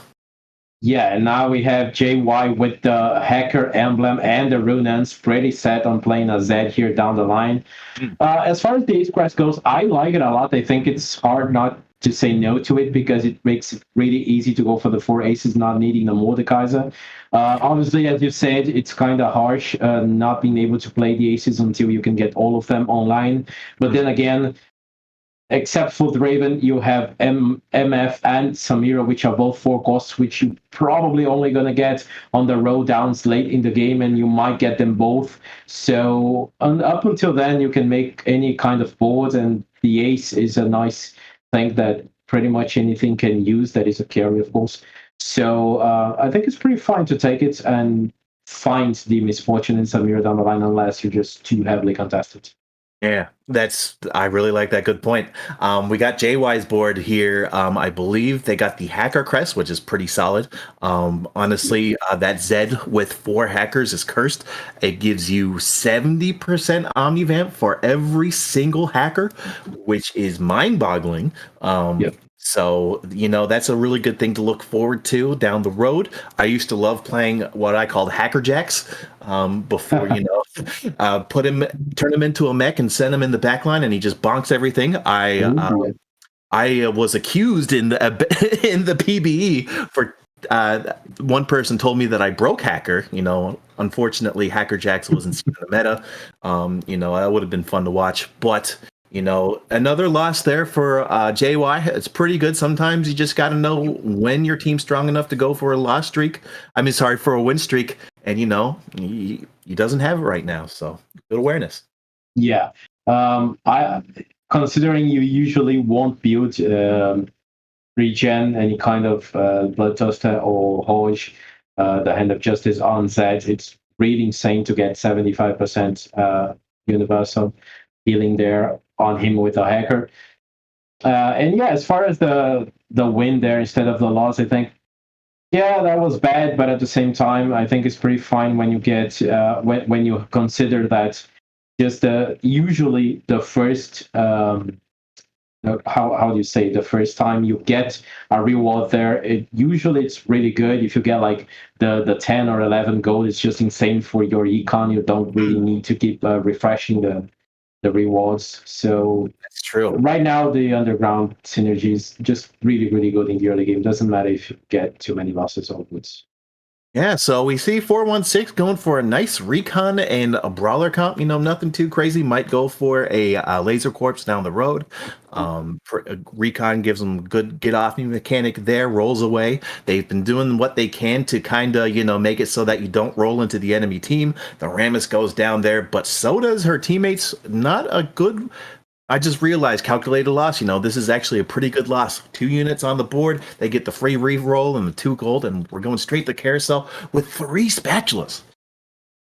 Yeah, 3 spatulas. That is a great indication that someone might just take one and try to make something with it. Although, as I said before, not that big of an spatulas this set, at least so far. But yeah, we already taking, JY is taking 1, and now we got 2 left in the end. So somebody's going to take it. Yep. So, and nobody wanted it. But 4 Yard is going to be forced to take it. Yep, with the 3 cost, which is not too bad. You get a 3 gold there. I'm really curious to see what Vordyard can. Sorry. I gotta get that pronunciation list on the go in just one sec here. Voryardborn. There we go. Yeah. So I am curious to see what they are going to get with that. But there's only 2 that kind of. Actually, 3. I lied. Sorry. The Duelist Spat, the Laser Corp Spat, and the Heart Spat are the ones that kind of speak out to me. Every other one is not really too crazy, but of course, the Tactician's Crown does wonders on your team. So they might try to greed for that. Yeah, let's see. For 416 here, if he can keep losing his rounds, keep making use of that augment. We got an Ace Vein for Expire there with the 4 or might be 4 or 3 duelists, but there's a recon as well. So really powerful Vein there with the Talon as well, killing the backline units. Okay, Expired seems poised to keep streaking again on the second game in a row, and Voryardborn is the other guy streaking with him, both at 100 HP right now. And JY is already at 70 with 1 more round to go. He might go below that. Yeah, so JY trying to go for a duelist hacker angle. It's a little bit weird right now. JY did take a spat, but nothing really right now. Probably just going to look for a duelist spat down the road. Belvet duelist, extremely good. Decides, this is really smart. I like it. 4 loss streak. Wants to secure the loss streak. Not concerned about HP, but would you look at that, an almost just as weak board from Grape here? I like the idea of taking out the person with weapons here, with items to make sure that they're kind of secure that loss, but with 5... At level 5 here, you're not always going to be guaranteed to keep that loss streak on the go. Yeah, that's going to be a really close one, but the Bloodthirster plus the Ionic plus the Electro Charge augment does the work. Okay, and he lost only 2 HP, so that was a perfect way to maintain his loss streak. Yeah, no, you took the words right out of my mouth. Hacker has been activated. Nothing too crazy. The Krug might come around and beat up and possibly might kill the KO. Other than that, as my friend likes to say, don't forget the reposition. And I feel like they have a good repositioning. And luckily enough, I don't think we've seen any losses to Krugs in our leagues. I might be wrong, but not this time. Yeah, so the Yasuo comes in, makes the save, makes the KO safe. So she's safe in the backline there. It gets to 40 gold. That's a good one on him. And as far as the win streaks go, just waiting to check it out. So Expire lost his. Nada in America got up to the 4 win streak, and 4 Yard is the only one keeping the 100 HP. Yep. Good stuff there. JY potentially in a spot to slam the locket. I really like that. You're in a bit of an interesting spot where you're going to have to move down the other duelists in order to put the locket on the KO. But as we go over to I'm Dot, by the way, a fellow caster as well, slams the Ginsus and puts the bow on the 2-star Sivir with Monkey at the front with a Protector's Vow and a chain plate. You're kind of at a split decision here, but it gives them a decent amount of choices for the next carousel. Yeah, and it's a great way to save HP, both with the augment there, saving a lot of HP of the little legend, but also the Ginsus on the Sivir, which is going to help a lot with the healing of his allies. The more the Sivir can cast, the more to throw the pizzas and heal up his front line. We can see that Wukong survived a lot. The Ashe 2 and the Sivir 2 do a lot of damage. Oh, that is the sad part about Sivir. Losing the pizza, throwing on an already dead unit. Close loss, that's nice. Lost by 1 unit. That 2 HP is recovered because of his augment. So anyways, it's fine, and it's a prismatic lobby, Maloney.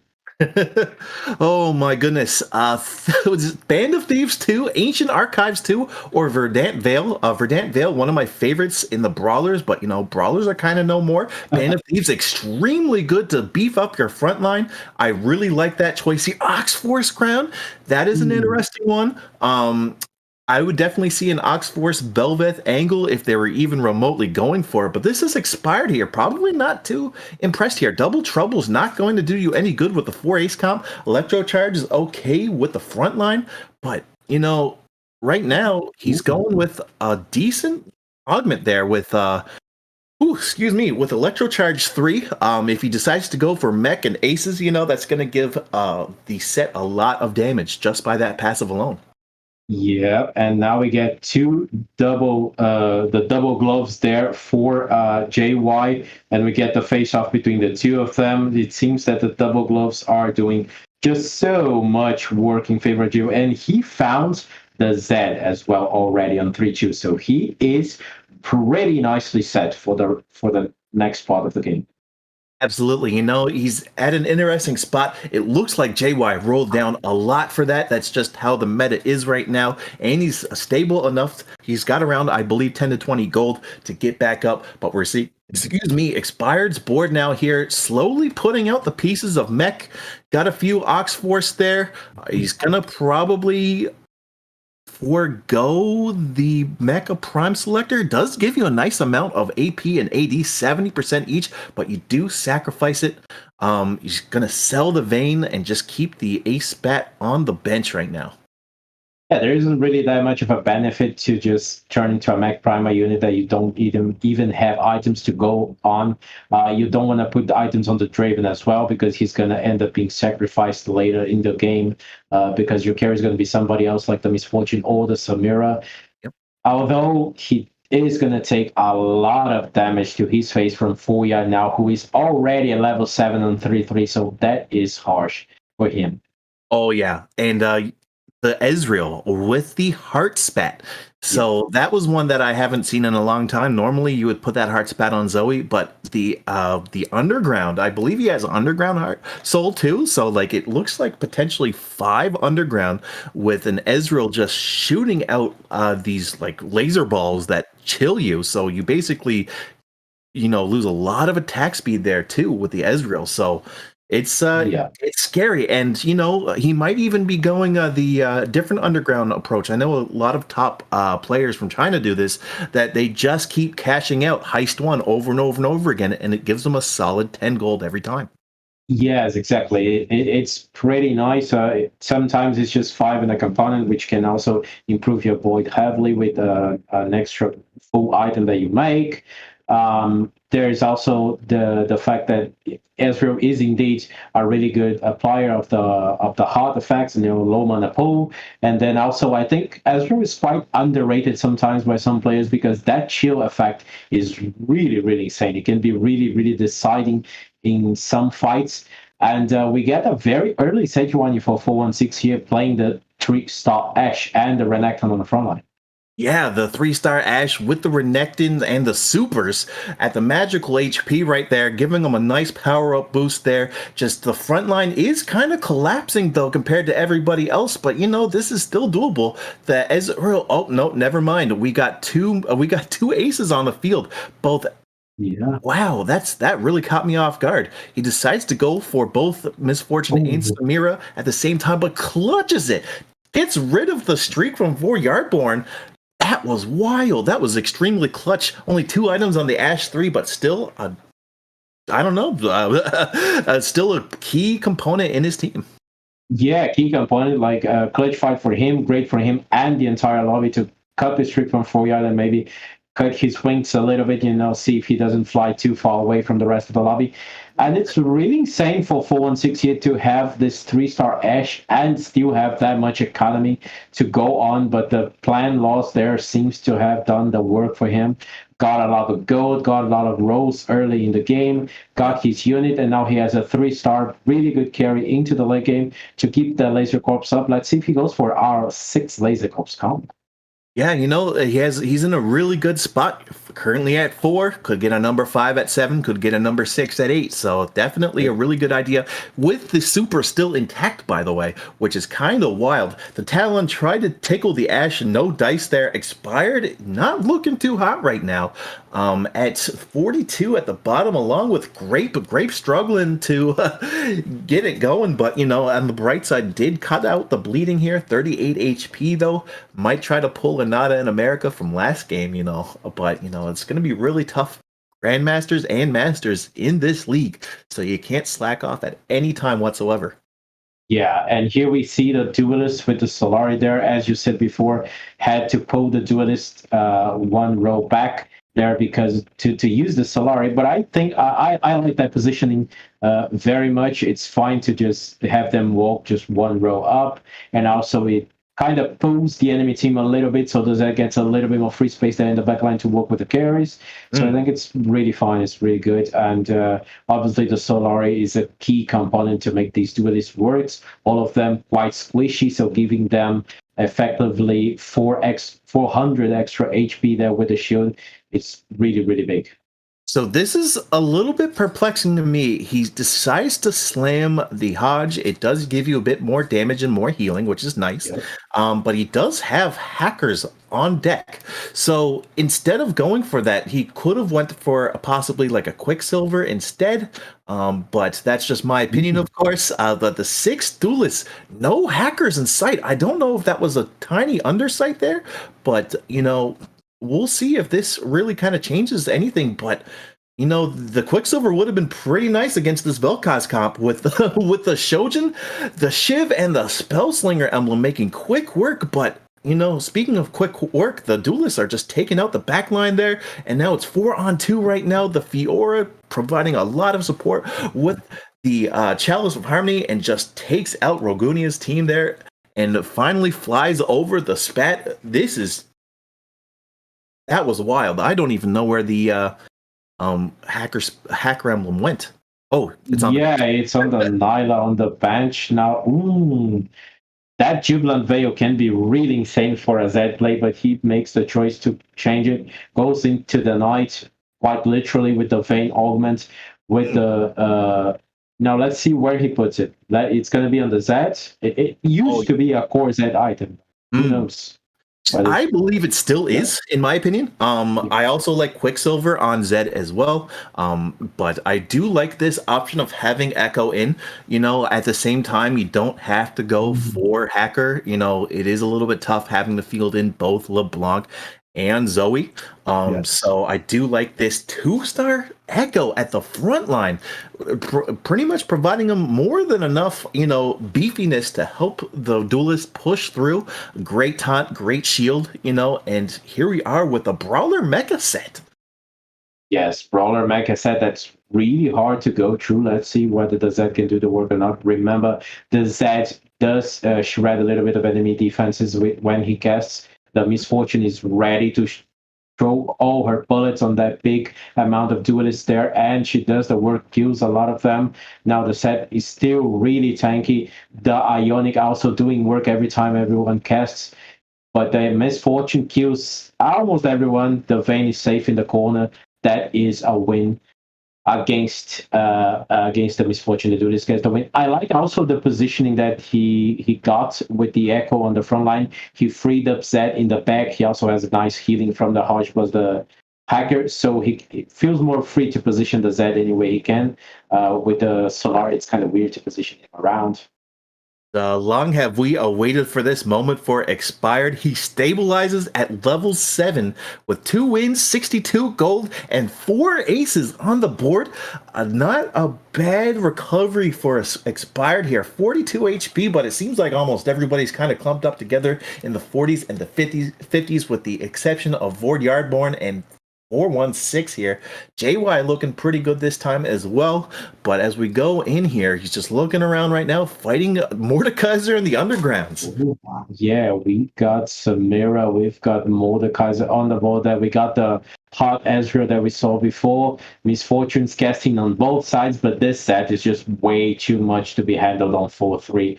For pretty much perfect items, I would say. Really, really tanky, really hard to kill, and gets a very decent amount of damage with the Titans there. So also a second carry to his Stormbird. Maybe even the prime characters, I'm not sure who dealt more damage to. Yeah, and would you look at that one augment that I haven't seen in forever? It is Punch Protocol, heavily reworked from the beta days, thankfully. Punch Protocol used to knock away everybody in the vicinity of the punch. Now it only knocks away the person that he is focused, but you can still provide ring outs, insta kills with that. So it's, nothing to really shake at. It also gives you another copy of set, in which I believe now that's a set too. So he's pretty much good to go for the rest of the game. Yes, definitely a set too. And yes, really, it takes positioning to make the most of it, but you can just take the front line away. You can throw a Sejuani, Mordekaiser or something like that on the back, kind of skew with the ability as well. So it's really good. And obviously, if you can end up getting an insta kill, it's the best you can take away from the elements. Using the Ace spat on the Zek there, not the best use of the spat, of course, but still gets the 4 aces. That's a lot of damage. It's 30% less health for everyone on the enemy unit, basically. Absolutely. It just makes even flimsier units even flimsier here. But as we go in against the double Spellslinger spat board, that is insane right now. We're seeing misfortunes all over the place there. Rogunia's got a ridiculous board, but it's getting melted away by the misfortune and the Set and the Samira. But as soon as I say that, everybody disappears except for Samira and Set taking their time. Sunday drivers punching the... Wow, that got everybody except for the people he wanted to kill. The Soraka and Misfortune stay alive here. The Infuse is absolutely scary. Gives everybody 15 mana every 5 seconds. Wonderful for the Spellslingers. Yes, wonderful. The Spellslingers, way too much mana, way too many casts. And the Soraka plus MF combo, just way too powerful. It's a lot of AoE, and Soraka can do a lot of damage to a single unit as well, not even the Dragon Claw. And the anti-crit enough to save him from that Soraka. Now let's see how he keeps faring in the next fights, because not getting that Misfortune too, lots of 1-star units on the board is hurting him a lot every time he goes against a bunch of people with a bunch of units hit. Yeah, it's scary. He does have 37 gold. He does have a little bit of a better front line now. It looks like his mindset was, if I lose the next one, I'll just roll straight to 8, put in the Riven 2, get a little bit more, and that has paid off in dividends right now. Might be a little bit of a flimsier backline by Dot, by the way, but a good win to sustain. He was at the bottom of the barrel for quite some time, but he's making his way back up into the 5th place. 34, just a small gap from JY here. JY's kind of fallen down a little bit now. 41 HP is not much of a gap between 4th and 5th right now as we head over into Aurelian Doom. Yes, for sure. It's tough to sit at that situation with those 1-star carries in the back there. You gotta kind of get cold blood there and keep going like that. I would probably have rolled down. Then again, I'm not a player. I'm a caster just sitting here and thinking. It's way too easy to think and make decisions when you're just sitting back and watching and talking about the game instead of playing it. Yeah, absolutely. But, I'm trying my best to get in the Masters myself so that one day I could qualify for the Marauder League myself if I really wanted to. But I am learning a fair bit from this. I do like the decision making that JY's doing. It's a little bit scary. You have a lot of gold and you only have 2 copies of Zed. A lot of other people do have their carries online right now. So if I was JY, I would definitely go to 8. And just buy whoever, pretty much. Right now you have Prankster. Ooh, 2 Prankster with 3 Hacker. That's really good. Just kind of buying all the 4 costs that they can just to kind of weed out the Zeds. But no dice right now. He's going to have to sell, but just gets it enough with 5 seconds left here. Zed 2 online with Hacker 3 with double gargoyles for the for the Echo 2. It's going to be probably more than enough tankiness and damage to probably win, even with the 2-star Samira with Heartspat. Yeah, definitely. And good positioning on the Z. They're straight on the back line. The Misfortune, the Samira on his left side kills everyone. No chance for Foyat Bones comp. And it is a just hit by JY. But he is really, really, really strong right now with the 3 hackers. That's the 4 hackers, the 3 hackers actually. But that's a lot of healing anyways. Plus the Hajj. That set is really powerful. And with the Duelist, it's a lot of attack speed. Yep. He is on a really good path to go up on this standings. Yep, this is the Rock'em Sock'em Robots here. Is that a double punch protocol fight? Yes. Double punch protocol. You see that once in a blue moon, and both players failing to kill each other. A draw. That's hilarious. That's unreal. But we're going back over to the 4 recon board of Ondot, by the way. We got Cho 2. We got Rammus 2 with a decent amount of items there. Nyla 2 providing a decent amount of healing for both the front line and potentially other recons that run away from everybody else that's trying to kill them now. But here's the thing. We got 7 copies of Vayne. We got 5 copies of Kaisa and only 10 gold. He's going to have to make a game time decision soon at 18 HP, especially against JY, who just hit, but 416. We'll see how this goes. 416 with the Duelist Ashe there. Finally made something with a spat on the Ashe, making her really, really powerful. Got the Z augment as well. Got the 6 laser corpse. It's a lot of magic damage coming in, but no more the Kaiser, no much of a shred, and that is punishing because Ondot, by the way, is really strong with the threats in the Kaiser and really hard to kill. The Ashe 3 starts to fall off a 1 star, a 1 cost, unit. Even 3 stars starts to fall off a lot in the late game. Yeah. Expired, clutching out a win over Nada in America now. Grape, unfortunately, going out at 8th place. I might have to change my predictions for next week, but I'm sure Grape will be able to bounce back. We've said it before, this isn't the end of the world by getting ace in week 1, but I gotta make myself look good with these predictions, But we're still with Ondot. The forecast is sunny, in which I believe that is the health shields, which is nothing too crazy. You'd much rather have, I believe, cloudy, which is the scaling attack damage and ability power. But yes. Ondot, by the way, going up against JY's board. We'll see how this goes. And here comes the Z on the back line directly on the Ashe and the Vel'Koz. Still far away from the carries. The Vel'Koz holds the Z back down a little bit. The duel is still going, but the Rammus is really hard to kill with all of that armor. Z doesn't go to the guy, so keeps getting everybody else. Now it's just the Recons left. Z starts to chase, but gets a hard time because he doesn't have anything to get close. But it's fine because there are 3 units still left, and it's a win for the duelists. Yep, absolutely there. I really like JY's decision making of foregoing for the four hackers there. You don't necessarily have to do it because with 3 hackers, you have Zed with a Hand of Justice getting around 50 to 60% Omnivamp, depending on what exactly what kind of buff it has. That's the funny thing about Hand of Justice. It switches every time whether or not if they double your attack damage and ability power or your whatever it is. I've completely forgot the healing. There we go. The Omnivamp. Yep. Oh, thank you.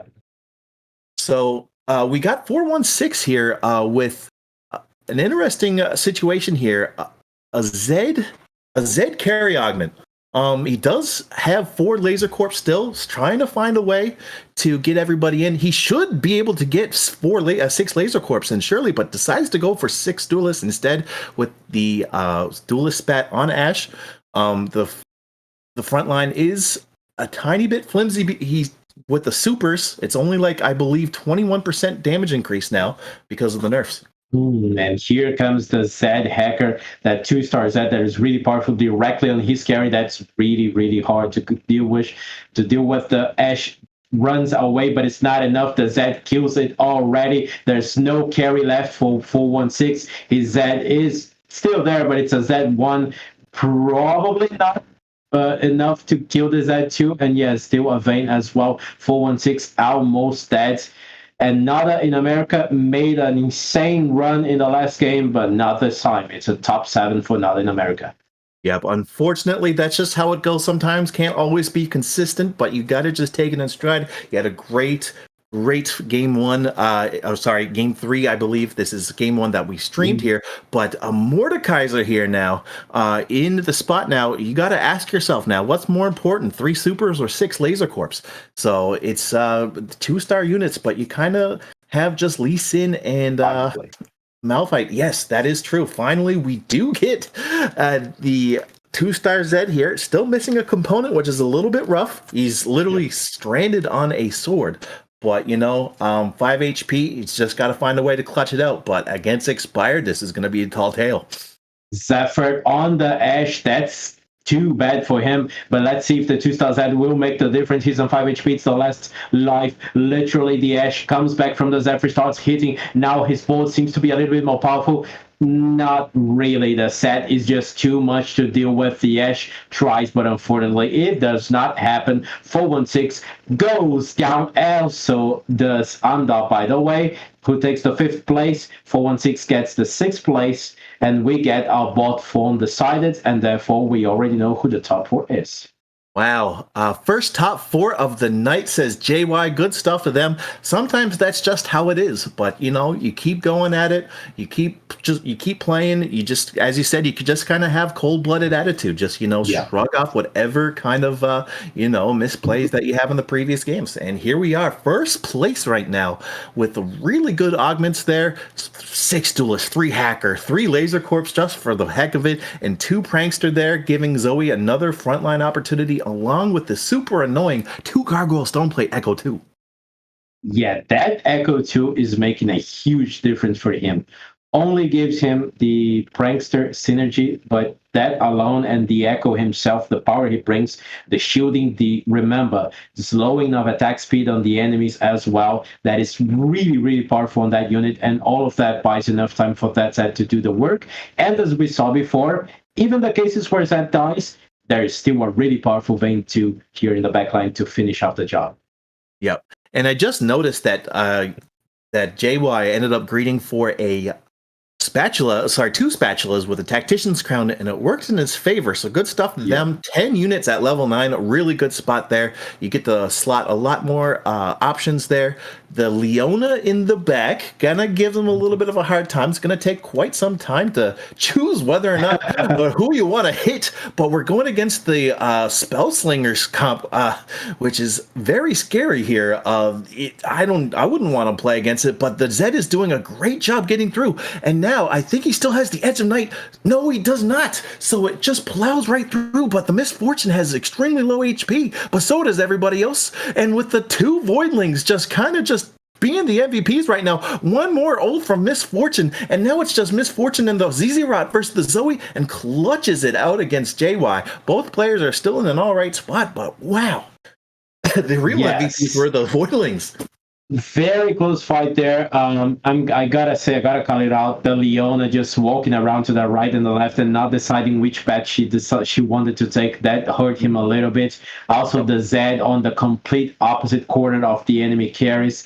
Maybe a little bit of a better positioning on the Zed. Maybe just throw it in the middle and hope he goes to the right side. Because he was just too far away, took too long to find the enemy carries, and that was enough time for the Misfortune and everyone else to just kill his entire team. But now he gets Expired, who is on a win streak, and massive. Yep, that's massive. But what's even more massive is right out the gate, he's in the Aces' territory right now. It negates the ult from Misfortune because of the Edge of Night, an amazing core item for Zed, and the Misfortune's worst nightmare there. So takes it out, but still the mech set in his sights now, could probably punch him off the ring, but dodges with the ult there, but still in a rough spot here, only down to half health. Another one set up here and punches Neko, but it's not enough here. Going into overtime, takes out the Zed, and he refuses to die. This might be penalty for both. No, it's not. Clutches it out. Really, really, really hard to kill that set. Almost impossible for him, unfortunately. This for Ace comp with a very perfectly built set seems to be the, no pun intended, prime comp of the patch. It's Yep. nuts. It's really hard to deal with that. Not even the attack speed is low by the Echo, not even the shreds by the Z were able to kill all of those things. Definitely, the Edge of the Night helped a lot there, kill the MF, but the set is still unkillable. Yep. And the crazy thing about it is that, of course, in overtime, your total ability power gets double, which means even bigger shields for set in overtime, which really made it hard for just an Echo 2 to clutch it out there. So, it's pretty interesting here, but the spell slingers are just shredding through everybody. Once again, he does have misfortune to 2-star, but I don't know if it's going to be enough here. He decides to go for the Janna. It's going to punch her out of the ring, but it's still a rough 2v1 here. But there we go. Yep. It's the spell slinger misfortune takes down the set. Yeah, so JY is the fourth place. We get 3 players alive. Rogunis is on fire and poised to take the top 1 for the second time in a row. Well, gotta say, it seems that the Static Shiv and the Spellslingers are the counterplays to this set. He can't find his way to the backline of the enemy. He takes too long on the Z-Rods, and maybe if he can get set on the right side, so he goes faster into the back on the enemy carries. But otherwise, it seems like Rogunis is the one he can take down. Yep, and it seemed like the Annie with the 2 ZZ Rots is lined up perfectly against the set, which means once he finally takes out the Annie, he has to deal with 2 Voidlings himself, giving him a big enough distraction. Puts in another misfortune there, the more the merrier, honestly, still benefits from the 4 ace trait, might be able to sneak out another insta-kill here, but we see, no way, is that a Samira 3 I see with a Death Blade and the Heart Spat? This is actually still doable. Funny enough, all he has to do is turn around and punch her out. This is not good positioning here, and see you later. Moriartson actually gets knocked out of the boxing ring, out at 3rd place there. Still a good run, but not the best way to go out, but good stuff to him regardless. And now we're at our final 2 here. Spell Slingers with Rogunis, and of course, our ASU expired with the 4 aces. Yeah, I mean, awesome Samira trade, but with a hard spat, kind of weird items, and that just didn't work out for him. And we see that a 4 cost unit at 3 stars isn't enough if you don't have enough front line to hold for it to deal damage. Didn't work out, and now we get the 1v1 between. Oh, it's a Soraka 3 by Rogunis. Damn, that gets effort, but it's not gonna matter that much. Set is going there, is trying to work out, but the Soraka comes back, starts to deal so much damage. The stars come down, everybody dies. There's still a Fiddle to come there, but the MF just killed everybody, and the Soraka still has so much damage to dish out. It's a GG for Rogunis. My lovely Rogunis takes 2 in a row. That's unbelievable. Fool me once, shame on you. Fool me twice, shame on me there. Good stuff to Ragunis there to clutch it out here. And that's it for the end of AML. But before we go, let's talk a little bit about what went down this week. Almost called you great for a second, Sir Black P. Jeez. Oh, man, I don't know if we do have the scores updated right now, but, the clear cut is Ragunis above everybody else with, maximum points this time around. So that's a lot of points for Ragunis. He's the lobby leader for the reason. Usually first seed gets lobby leader, and I wouldn't be surprised if he kept that for quite some time if he plays the way he plays the next couple of weeks. Yeah, definitely. Great showing from him. I love to see these kinds of players who can just show up in a league format and just keep taking the top ones over and over and just sprint ahead everybody else. We didn't have his POV, but obviously we just saw every time his name going up and up and up on the standings, kept on fire. He wasn't usually the guy streaking too much in the early game, but then he was always the guy on fire on the end of the game, and he was always obviously the guy taking the top 1 placement.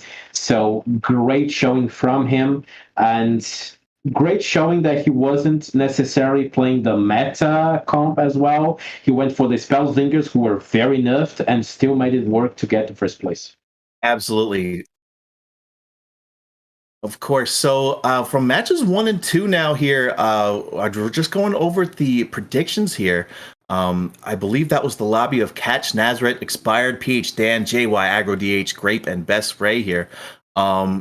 I believe I'm just looking at it right now. Oh, what a coincidence.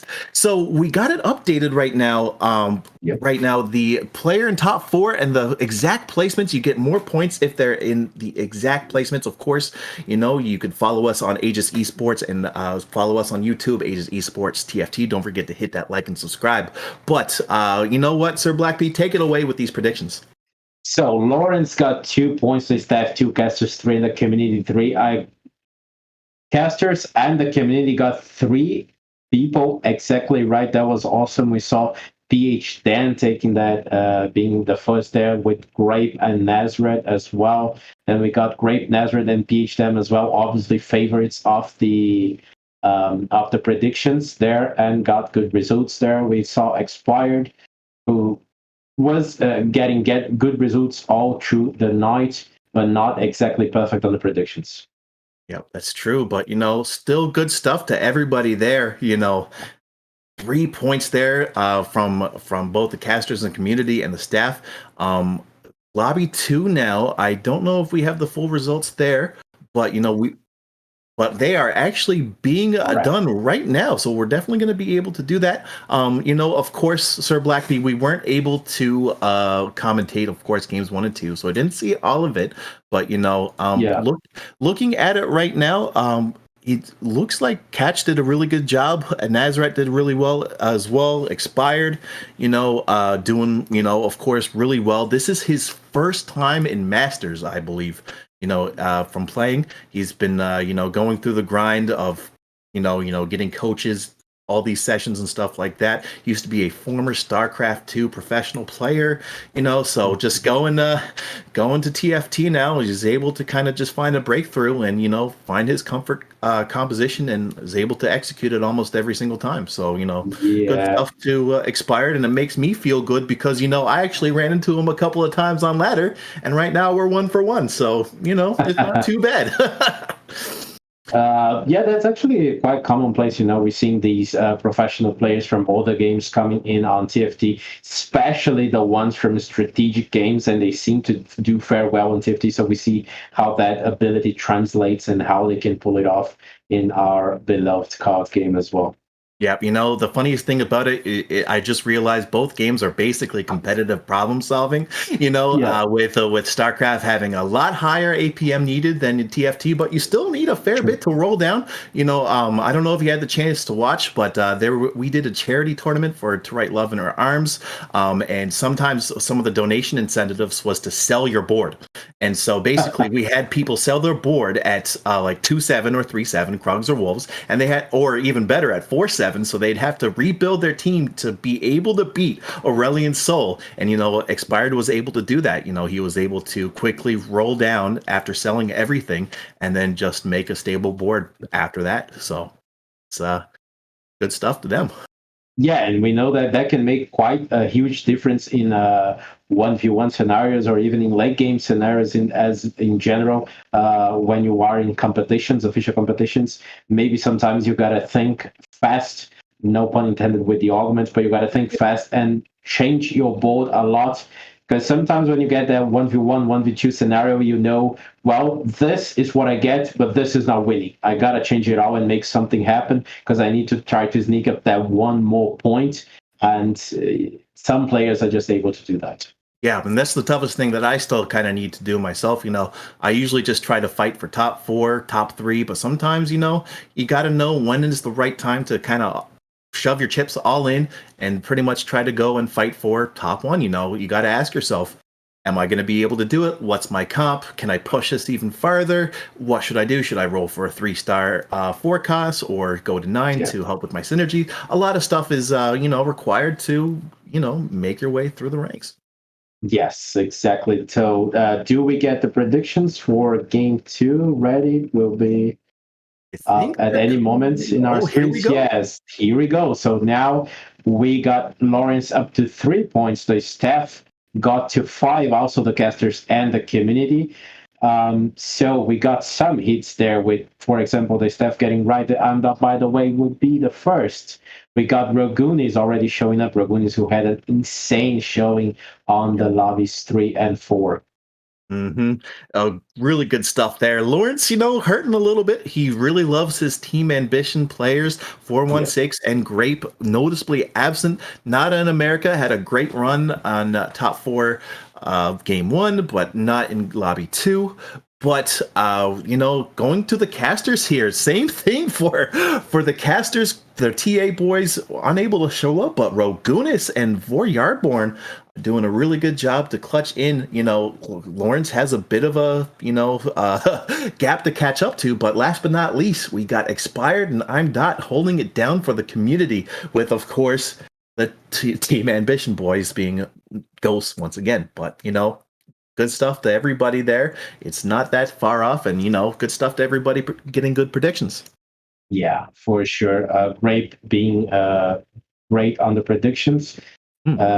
Maybe not so much on the results on the day, but anyways, I gotta say I am impressed as far as the meta goes and what people use to get the top ones. Because we did saw a lot of aces inside, because obviously it's the thing, it became the thing, but not everyone got stuck to it, and not everyone needed that to win. So that was really great to watch. No, I'm a little bit biased. I miss my boy Jax, and now with Mex in, it makes it even harder to get Jax to 3-star. But it's a much needed break for the meta. So maybe, hopefully, in the next couple of patches, we might see him come back. But I am really liking this meta right now. I'm enjoying Duelist. I'm enjoying Laser Corps. I'm enjoying watching everybody hit, which is unreal. The 6 spell slingers, the 4 spell slingers, whatever it was that Ragunis had was unreal. And, I don't know if we'll ever see that again, because the augments were out of this world. Spell slinger crest gold at 3-2, at 2-1, and then the spell slinger crown at 4-2. That's a lot of high rolling there, but good awareness by Ragunis to close it out. And I don't know, this might be the last of us for today, but it's not the last of Aegis Esports for this weekend. Tune in tomorrow at 3:30 p.m. Eastern Standard Time to catch 4 games of the Champions League. I got ahead of myself, consisting only of challengers, same rule set as AML, 4 weeks into 2 weeks of playoffs, and then one last finals to give it a go. Only challengers in this league, so it's going to be a lot of fierce competition.